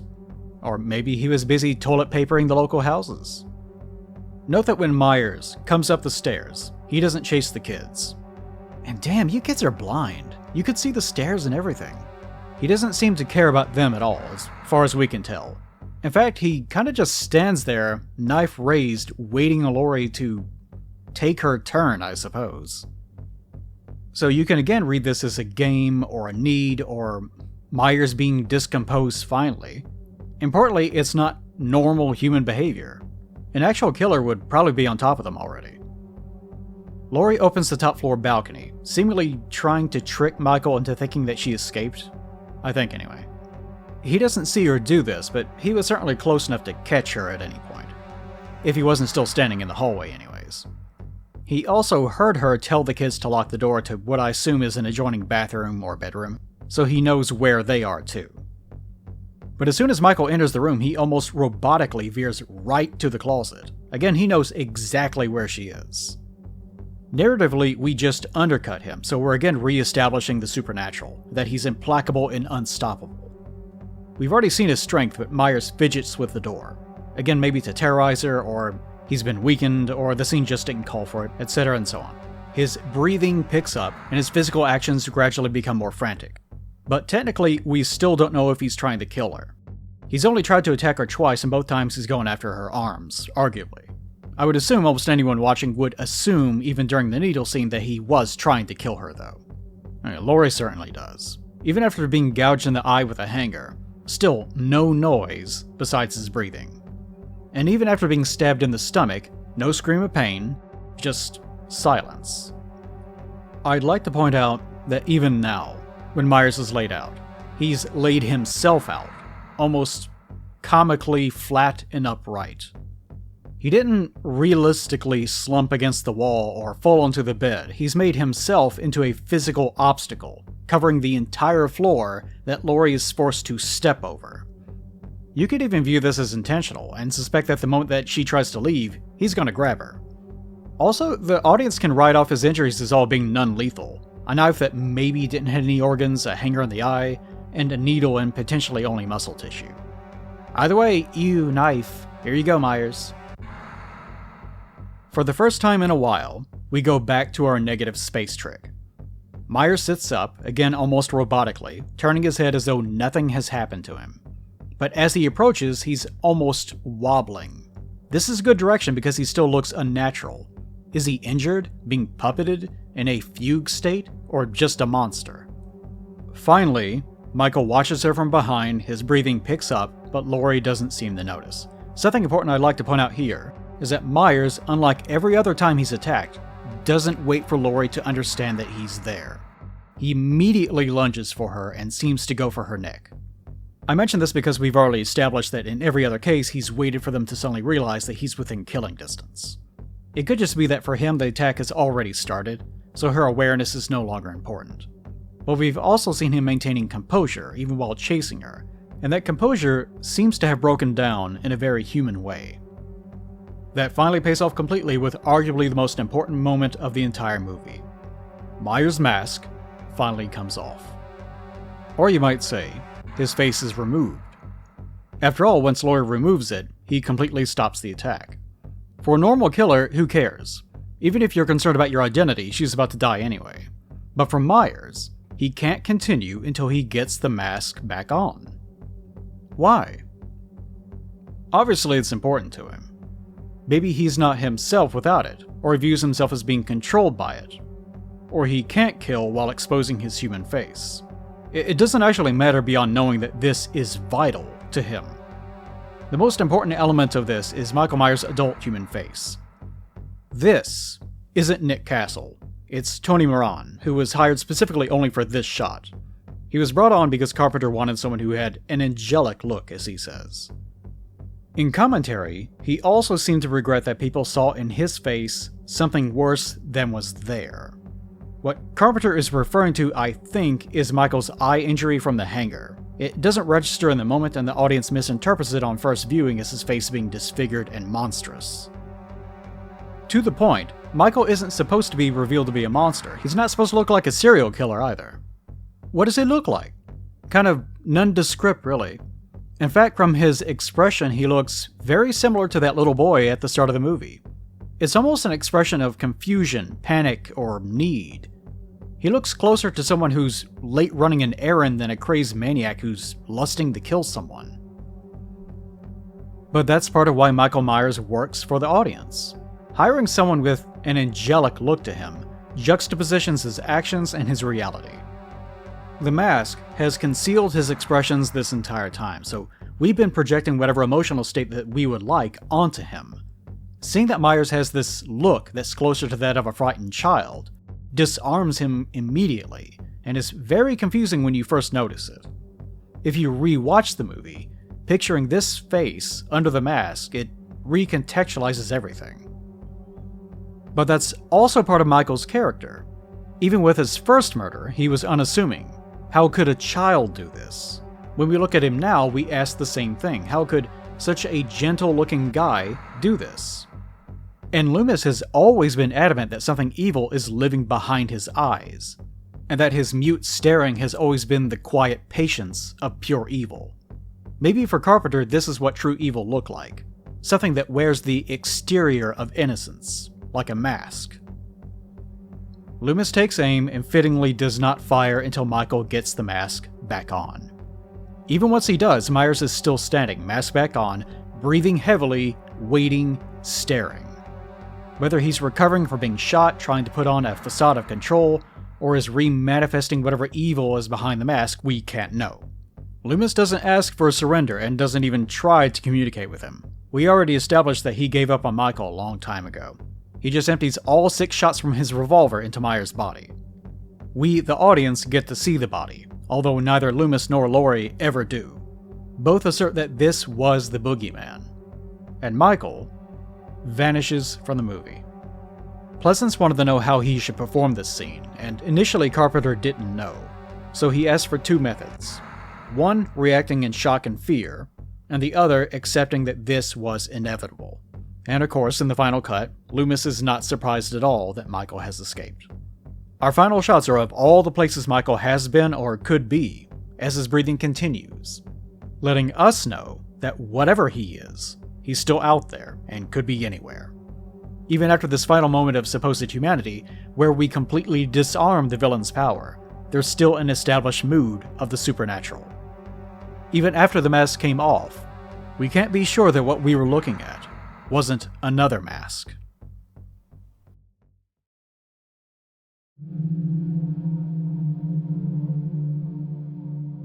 Welcome, people that skip to the end. Yeah, me too. We set out to look at how audiences consumed the movie in 1978. We've also gone through most scenes and identified some consistent details and themes. Let's reiterate. The movie consistently fluctuates between treating Myers like a supernatural force and a normal man. A lot of the supernatural elements are achieved through how the film is shot, framing, dilating time, and displaying Myers' resilience and strength. Most of his grounding as a man is achieved with short moments of human behavior that you can still interpret as something else. The intent to be seen, sparing children, curiosity, playfulness, excitement, the literal face of an unassuming man. We've also seen how Myers plans and behaves. He's very intelligent or very lucky. His plotting has extended back perhaps years, and he can adapt his plans very quickly on the fly. He knows how to hide in plain sight and how to avoid being detected entirely. He understands how other people think and how to manipulate them. He values his stalking behavior. It's important for him to control when he is seen, by whom, and to cultivate their awareness of him into paranoia and confusion. In many ways, the killing is less important than the context. He values the relationship between seeing something and understanding it, knowing intent, but not knowing why. Compelling his targets to think of him, on his terms, is part of urging them to a point of suddenly understanding his threat. That seems to be a part of what will finally trigger an attack, which might be a need of his that he's trying to fulfill. Anxiousness or excitement plays a large part in his killing, which is indicated by his breathing. The breathing itself isn't correlated by his exertion, but by his mental need. The act of killing creates it, certainly, but so does watching targets, or allowing them to approach. You might correlate the breathing to the physical and mental closeness that he has with his target. And as for the targets themselves, we see a priority. He may track children, specifically Tommy, but he never shows any aggression towards them. In fact, he may even project onto him. He shows much less interest in men, spending less time cultivating a response with Bob. Young women are of more interest to him, and he spends much more time creating a dynamic with them. With Linda, it was one also conflated with her boyfriend, whose identity Myers impersonates. With Annie, he supplanted her identity with a parody of his sister's grave. And with Laurie, he tries to create a unique visual association, aiming to create intimacy and isolation. All of this centered around Tommy and Laurie's initial appearance at his home. Contrary to future movies, there didn't appear to be any reason for Myers' interest in these two beyond the fact that they were the first people to show up at his home, and maybe a visual association with himself and his sister Judith. Beyond that, a plan involving his sister's tombstone, knives, rope, and the mask had already started. The target may have been arbitrary, with only the relationship that he had started with the target being actually important to him. His actual actions could be seen as childlike and playful or deeply sinister. It's the relationship of innocence and evil that's core to Michael Myers' character. It could be that he's simply a man-child that is compelled by instinct, but totally lacking empathy and a working ethical framework. That would at least be the start of analyzing the pathology of a criminal. It's equally possible that he's a supernatural monster. And all of that is embodied in his use of the mask. First the clown mask, and then later the use of a stolen mask from the hardware store, which he may or may not have modified. It's also possible that he masked himself during the mechanic's killing in some way, but we never actually see that murder. The mask is key to Michael. It is literally a Halloween mask that enables him to behave strangely in public on the one day of the year that it would not attract much attention. Also, it's a blank canvas for the audience to project however they would like to understand him, since it conceals any expressions that he might be making. But it's also very important to him. We never get to see him kill without something covering his face. When it's removed, he can't continue until it's back on, and we get to see the face of a very normal-looking young man. But that face can also be interpreted as a mask. Loomis, his potentially unstable doctor, and our unreliable narrator, claims this is a front for something evil living beneath Michael's face. Myers spent 15 years mute, staring at a wall, so whatever internal machinations he had, whatever ruminations he underwent, were all invisible. Michael's body never reflects his internal condition. So what version of Michael is real? Is it his physical face, or his mask? Maybe more provocatively, is Michael wearing it to show us his real face, to hide his real face, or to create the kind of face that he wants to have? Is it to frighten his victims, or to hide himself? To let them see what they want to see, or to mock the world for not understanding him? When he was a child, why did he kill his sister? When he mockingly set Annie's corpse in a vaguely religious pose under his sister's headstone, on a bed recently used for sex, does this hold some deeper meaning to Michael, or is it just some childish joke that we're reading too much into? Was it ever malicious at all, or has it always been out of curiosity, jealousy, or some dissociative mental state? Given Michael's intelligence, patience, and plotting, it seems like it was very important to him, if for no other reason than to let Laurie know without words that he was Michael Myers. Although Myers was certainly not written with an understanding of actual psychological or physiological profiles, many people have tried to attribute them to him. I'm not a psychologist, or qualified to discuss these, but I'll at least cover some of the common interpretations viewers will often bring up. Conversion disorder, antisocial personality disorder, schizoid personality disorder, histrionic personality disorder, and even solipsism. The idea with conversion or functional neurological disorder is that something occurred with Michael very early that caused resulting miscommunications between the brain and body. Although these are usually associated with seizures, tics, weakness, and so on. There are some cognitive symptoms, but they're typically related to concentration and memory. Antisocial personality disorder is associated with people that have already been diagnosed with conduct disorder prior to age 15 and are now 18, having 3 of the following 7 traits: failing to conform to social norms or the law, deceit, impulsivity, aggression, disregard for the safety of others, irresponsibility, and a lack of remorse. APSD is also divided into nomadic, malevolent, covetous, risk-taking, and reputation-defending subtypes. Without going too much into all that, APSD is a disorder relating to the person's inability to trust the world around them, and using violence and intimidation as a means of transforming the world into something that they can control. Of those types, malevolent would describe Myers the best. The biggest issue with these is his mutism and stalking behaviors, which don't really fit within the scope of antisocial behaviors. Someone with APSD wouldn't be likely to sit and stare at a wall for 15 years. Schizoid personality disorder starts in adulthood and is required to have at least 4 of 7 traits. Little interest in social or familiar relationships, a preference for solitary activity, no interest in sexual activity with another person, little interest in activities at all, a lack of close friends, indifference to praise or criticism, and emotional coldness or detachment. This is a funny one because does Michael show no interest towards familiar relationships or an obsession with them? Does he have no sexual interest, or are all of his murders sexually gratifying in some way? I'm not sure how an actual professional would apply the diagnosis, but it would seem that most of these would apply, but only by contorting their intent or projecting unconfirmed meaning onto Michael's behaviors. With histrionic personality disorder, we need 5 of these guys: discomfort when not the center of attention, inappropriately seductive or provocative behavior, rapid shifts in emotional expression, use of physical appearance to call attention, vague or impressionistic speech, self-dramatization, easily influenced behaviors, and misinterpreting the intimacy of relationships.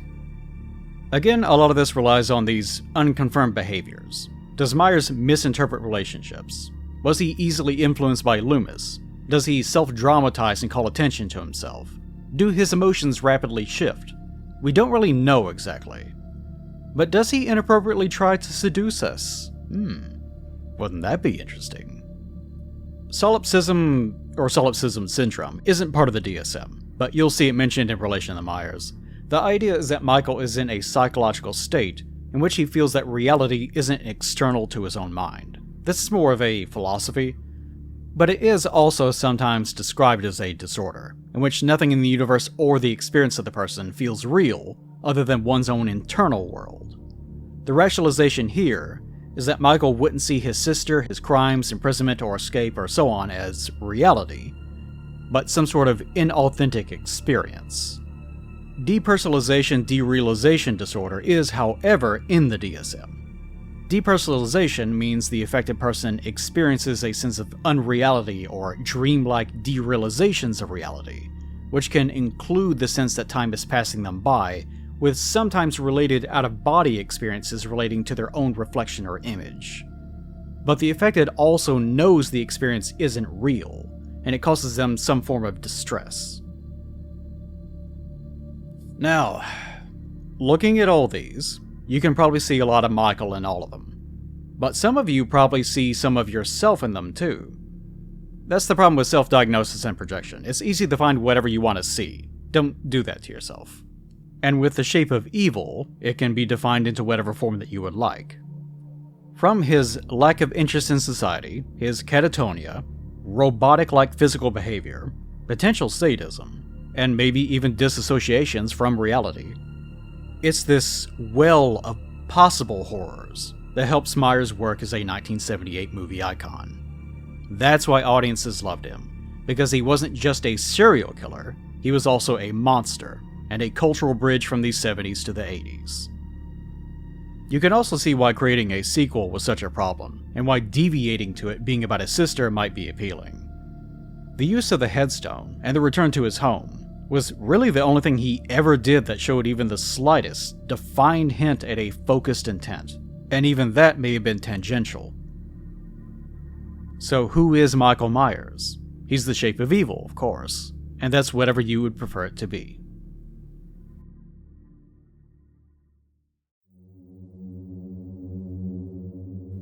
So what's my opinion? We're all projecting answers here, so what's mine? Well, I'm not attached to this film like I am, say, to The Thing, so I'm not as involved in that answer. But rewatching all this material and investing myself in this beast of a script, yeah, I've reached some personal conclusions, using my own bias and narrative preferences. And my bias is that I'd prefer Myers to be more real. I like relatable analysis, and I can't do that if Myers is a dumb monster that just wants to scare and stab you. I think that Deborah was writing a serial killer, and I think that John was trying to write an unreadable monster. And since Deborah wrote the script, and Carpenter edited the script, I feel like the movie is about a serial killer with the dramatization and icing of evil, often in the form of Loomis trying to assure the audience that he's really the embodiment of evil when he isn't.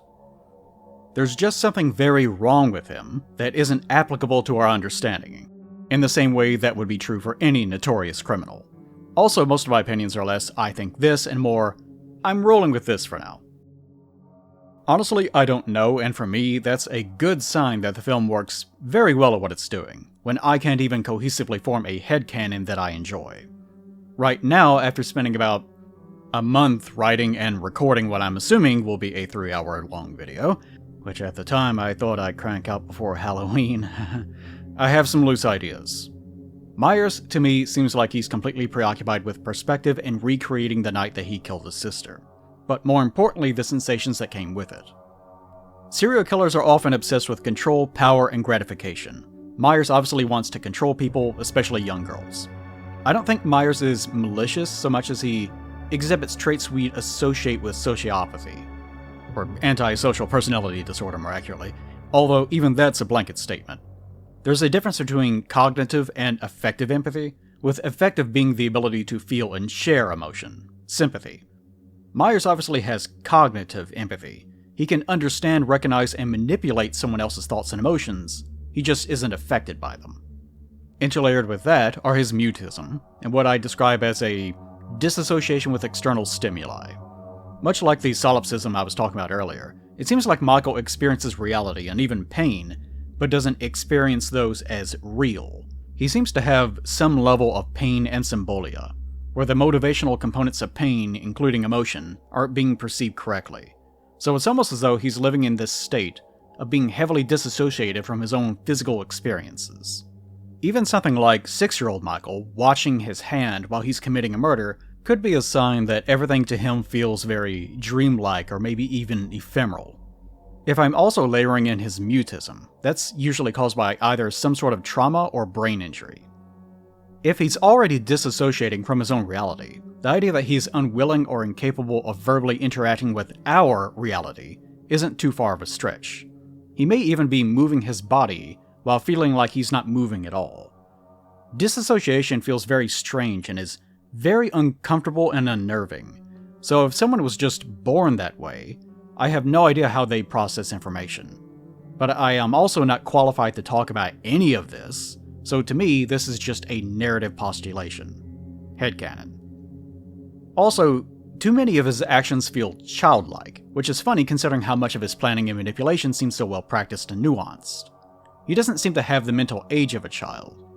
But if he is so heavily disassociated and has been interred in mental centers his whole life, whatever is going on in his own little world wouldn't have developed very much.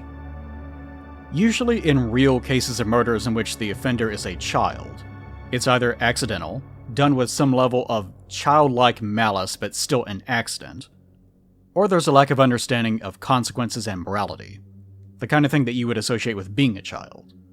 In doing some cursory research on this, in the cases of child killers, there's usually some associative behavioral problem going on, and that's usually precipitated by parental abuse of some kind.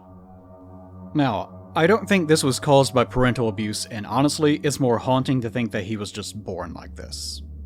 I do get the impression that he was probably ignored more than most kids, but if he was born with some condition in which he was already mute and didn't really interact with the world around him in a normal way, then it's understandable that his family would get used to him just wandering around silently, not really bothering anyone. So my headcanon is that Myers was born with a condition that causes him to disassociate from his own physical and emotional experiences. His antisocial personality disorder is related due to both his biology and because he can't perceive other people as real in the same way that we can. The way he experiences his own senses is likely disjointed and feels like observation instead of participation. Whether that is part of a schizophrenia diagnosis, I don't know. Another way of looking at this might be to take the old Freud iceberg model of ego, superego, and id and rotate it, with a lot of Myers' id sitting at the surface, in consciousness, where it shouldn't be, with ego and superego barely reaching the surface. Not that I revere any of that, but it's a fun way of looking at it. So, why kill his sister? Operating on my little headcanon here, I'd say that maybe he was emulating something that he had seen or heard. If even reality feels like observing, then it's possible that feels as real to him as seeing a movie. So Michael goes through the mechanical motions of attacking his sister just because, like a child, he just wanted the experience. There was no motive beyond emulating observed behavior, like someone watching the motions of a killer through their point of view in a movie. But as he's doing it, it feels strange. Because of the intensity of trauma of what he's actually doing but not experiencing, he feels something, which he almost never does. From his perspective, it's as though the little boy that he is a different person that he's piloting. And the mental connections between the multiple kinds of consciousness that we normally experience as one consciousness were never working at all until this moment. That experience is formative and exciting. It's like tasting water for the first time after years of sitting in a desert.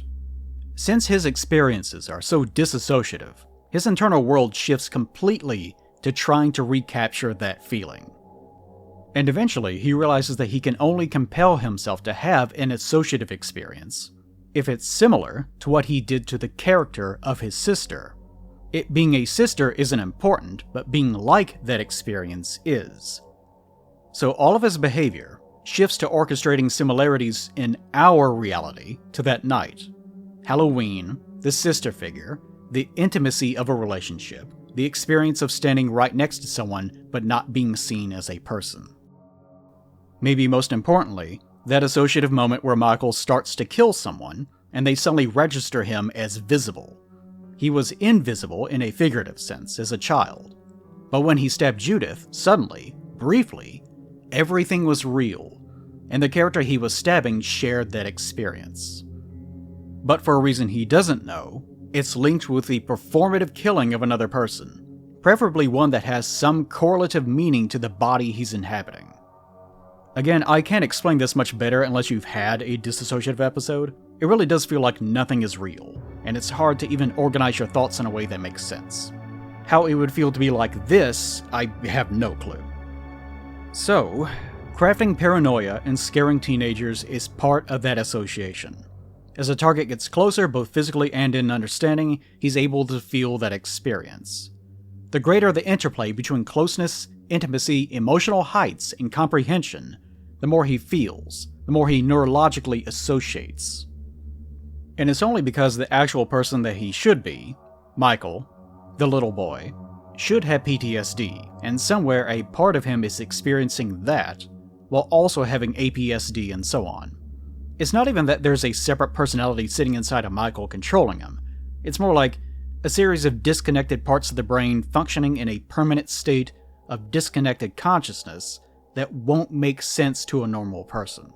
His behavior is like that of a daredevil that can't regulate their internal chemical makeup without the experience of being near death.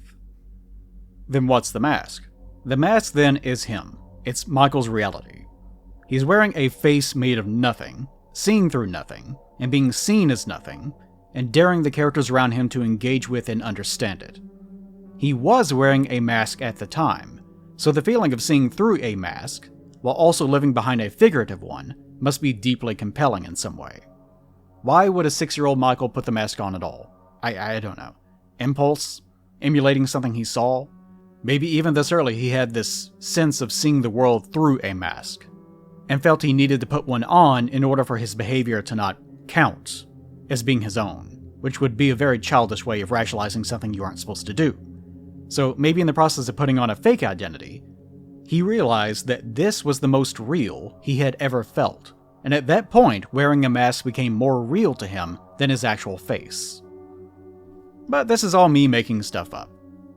Would any of this pass a real psychologist? No, But this is also a fictional story, so I'm coming at it from the perspective of trying to write a fictional diagnosis. And this is also the point. Myers works because there's no answers, but there's more than enough information to make up one for yourself. But as you might see, actually forming one makes him less scary, so you wouldn't want to do it anyway. Much like seeing too much of the xenomorph, you can't go back to unseeing it. Jazz hands. When I write, I can't control myself either. This is my mask, when I'm more of myself than I normally am. This video will probably be published Halloween 2026, because I can't regulate my own outlet. I honestly can't tell people enjoy listening to me walk in circles talking to myself, but this is what it's like. This is video number 2 of me not caring how long I write, but it's not unpacking a mystery like it was with The Thing, so we'll see. If you enjoyed it, please encourage a friend to help you stalk it together. Be critical, be kind. I'll start my next multi-hour video now, and I will see you next time.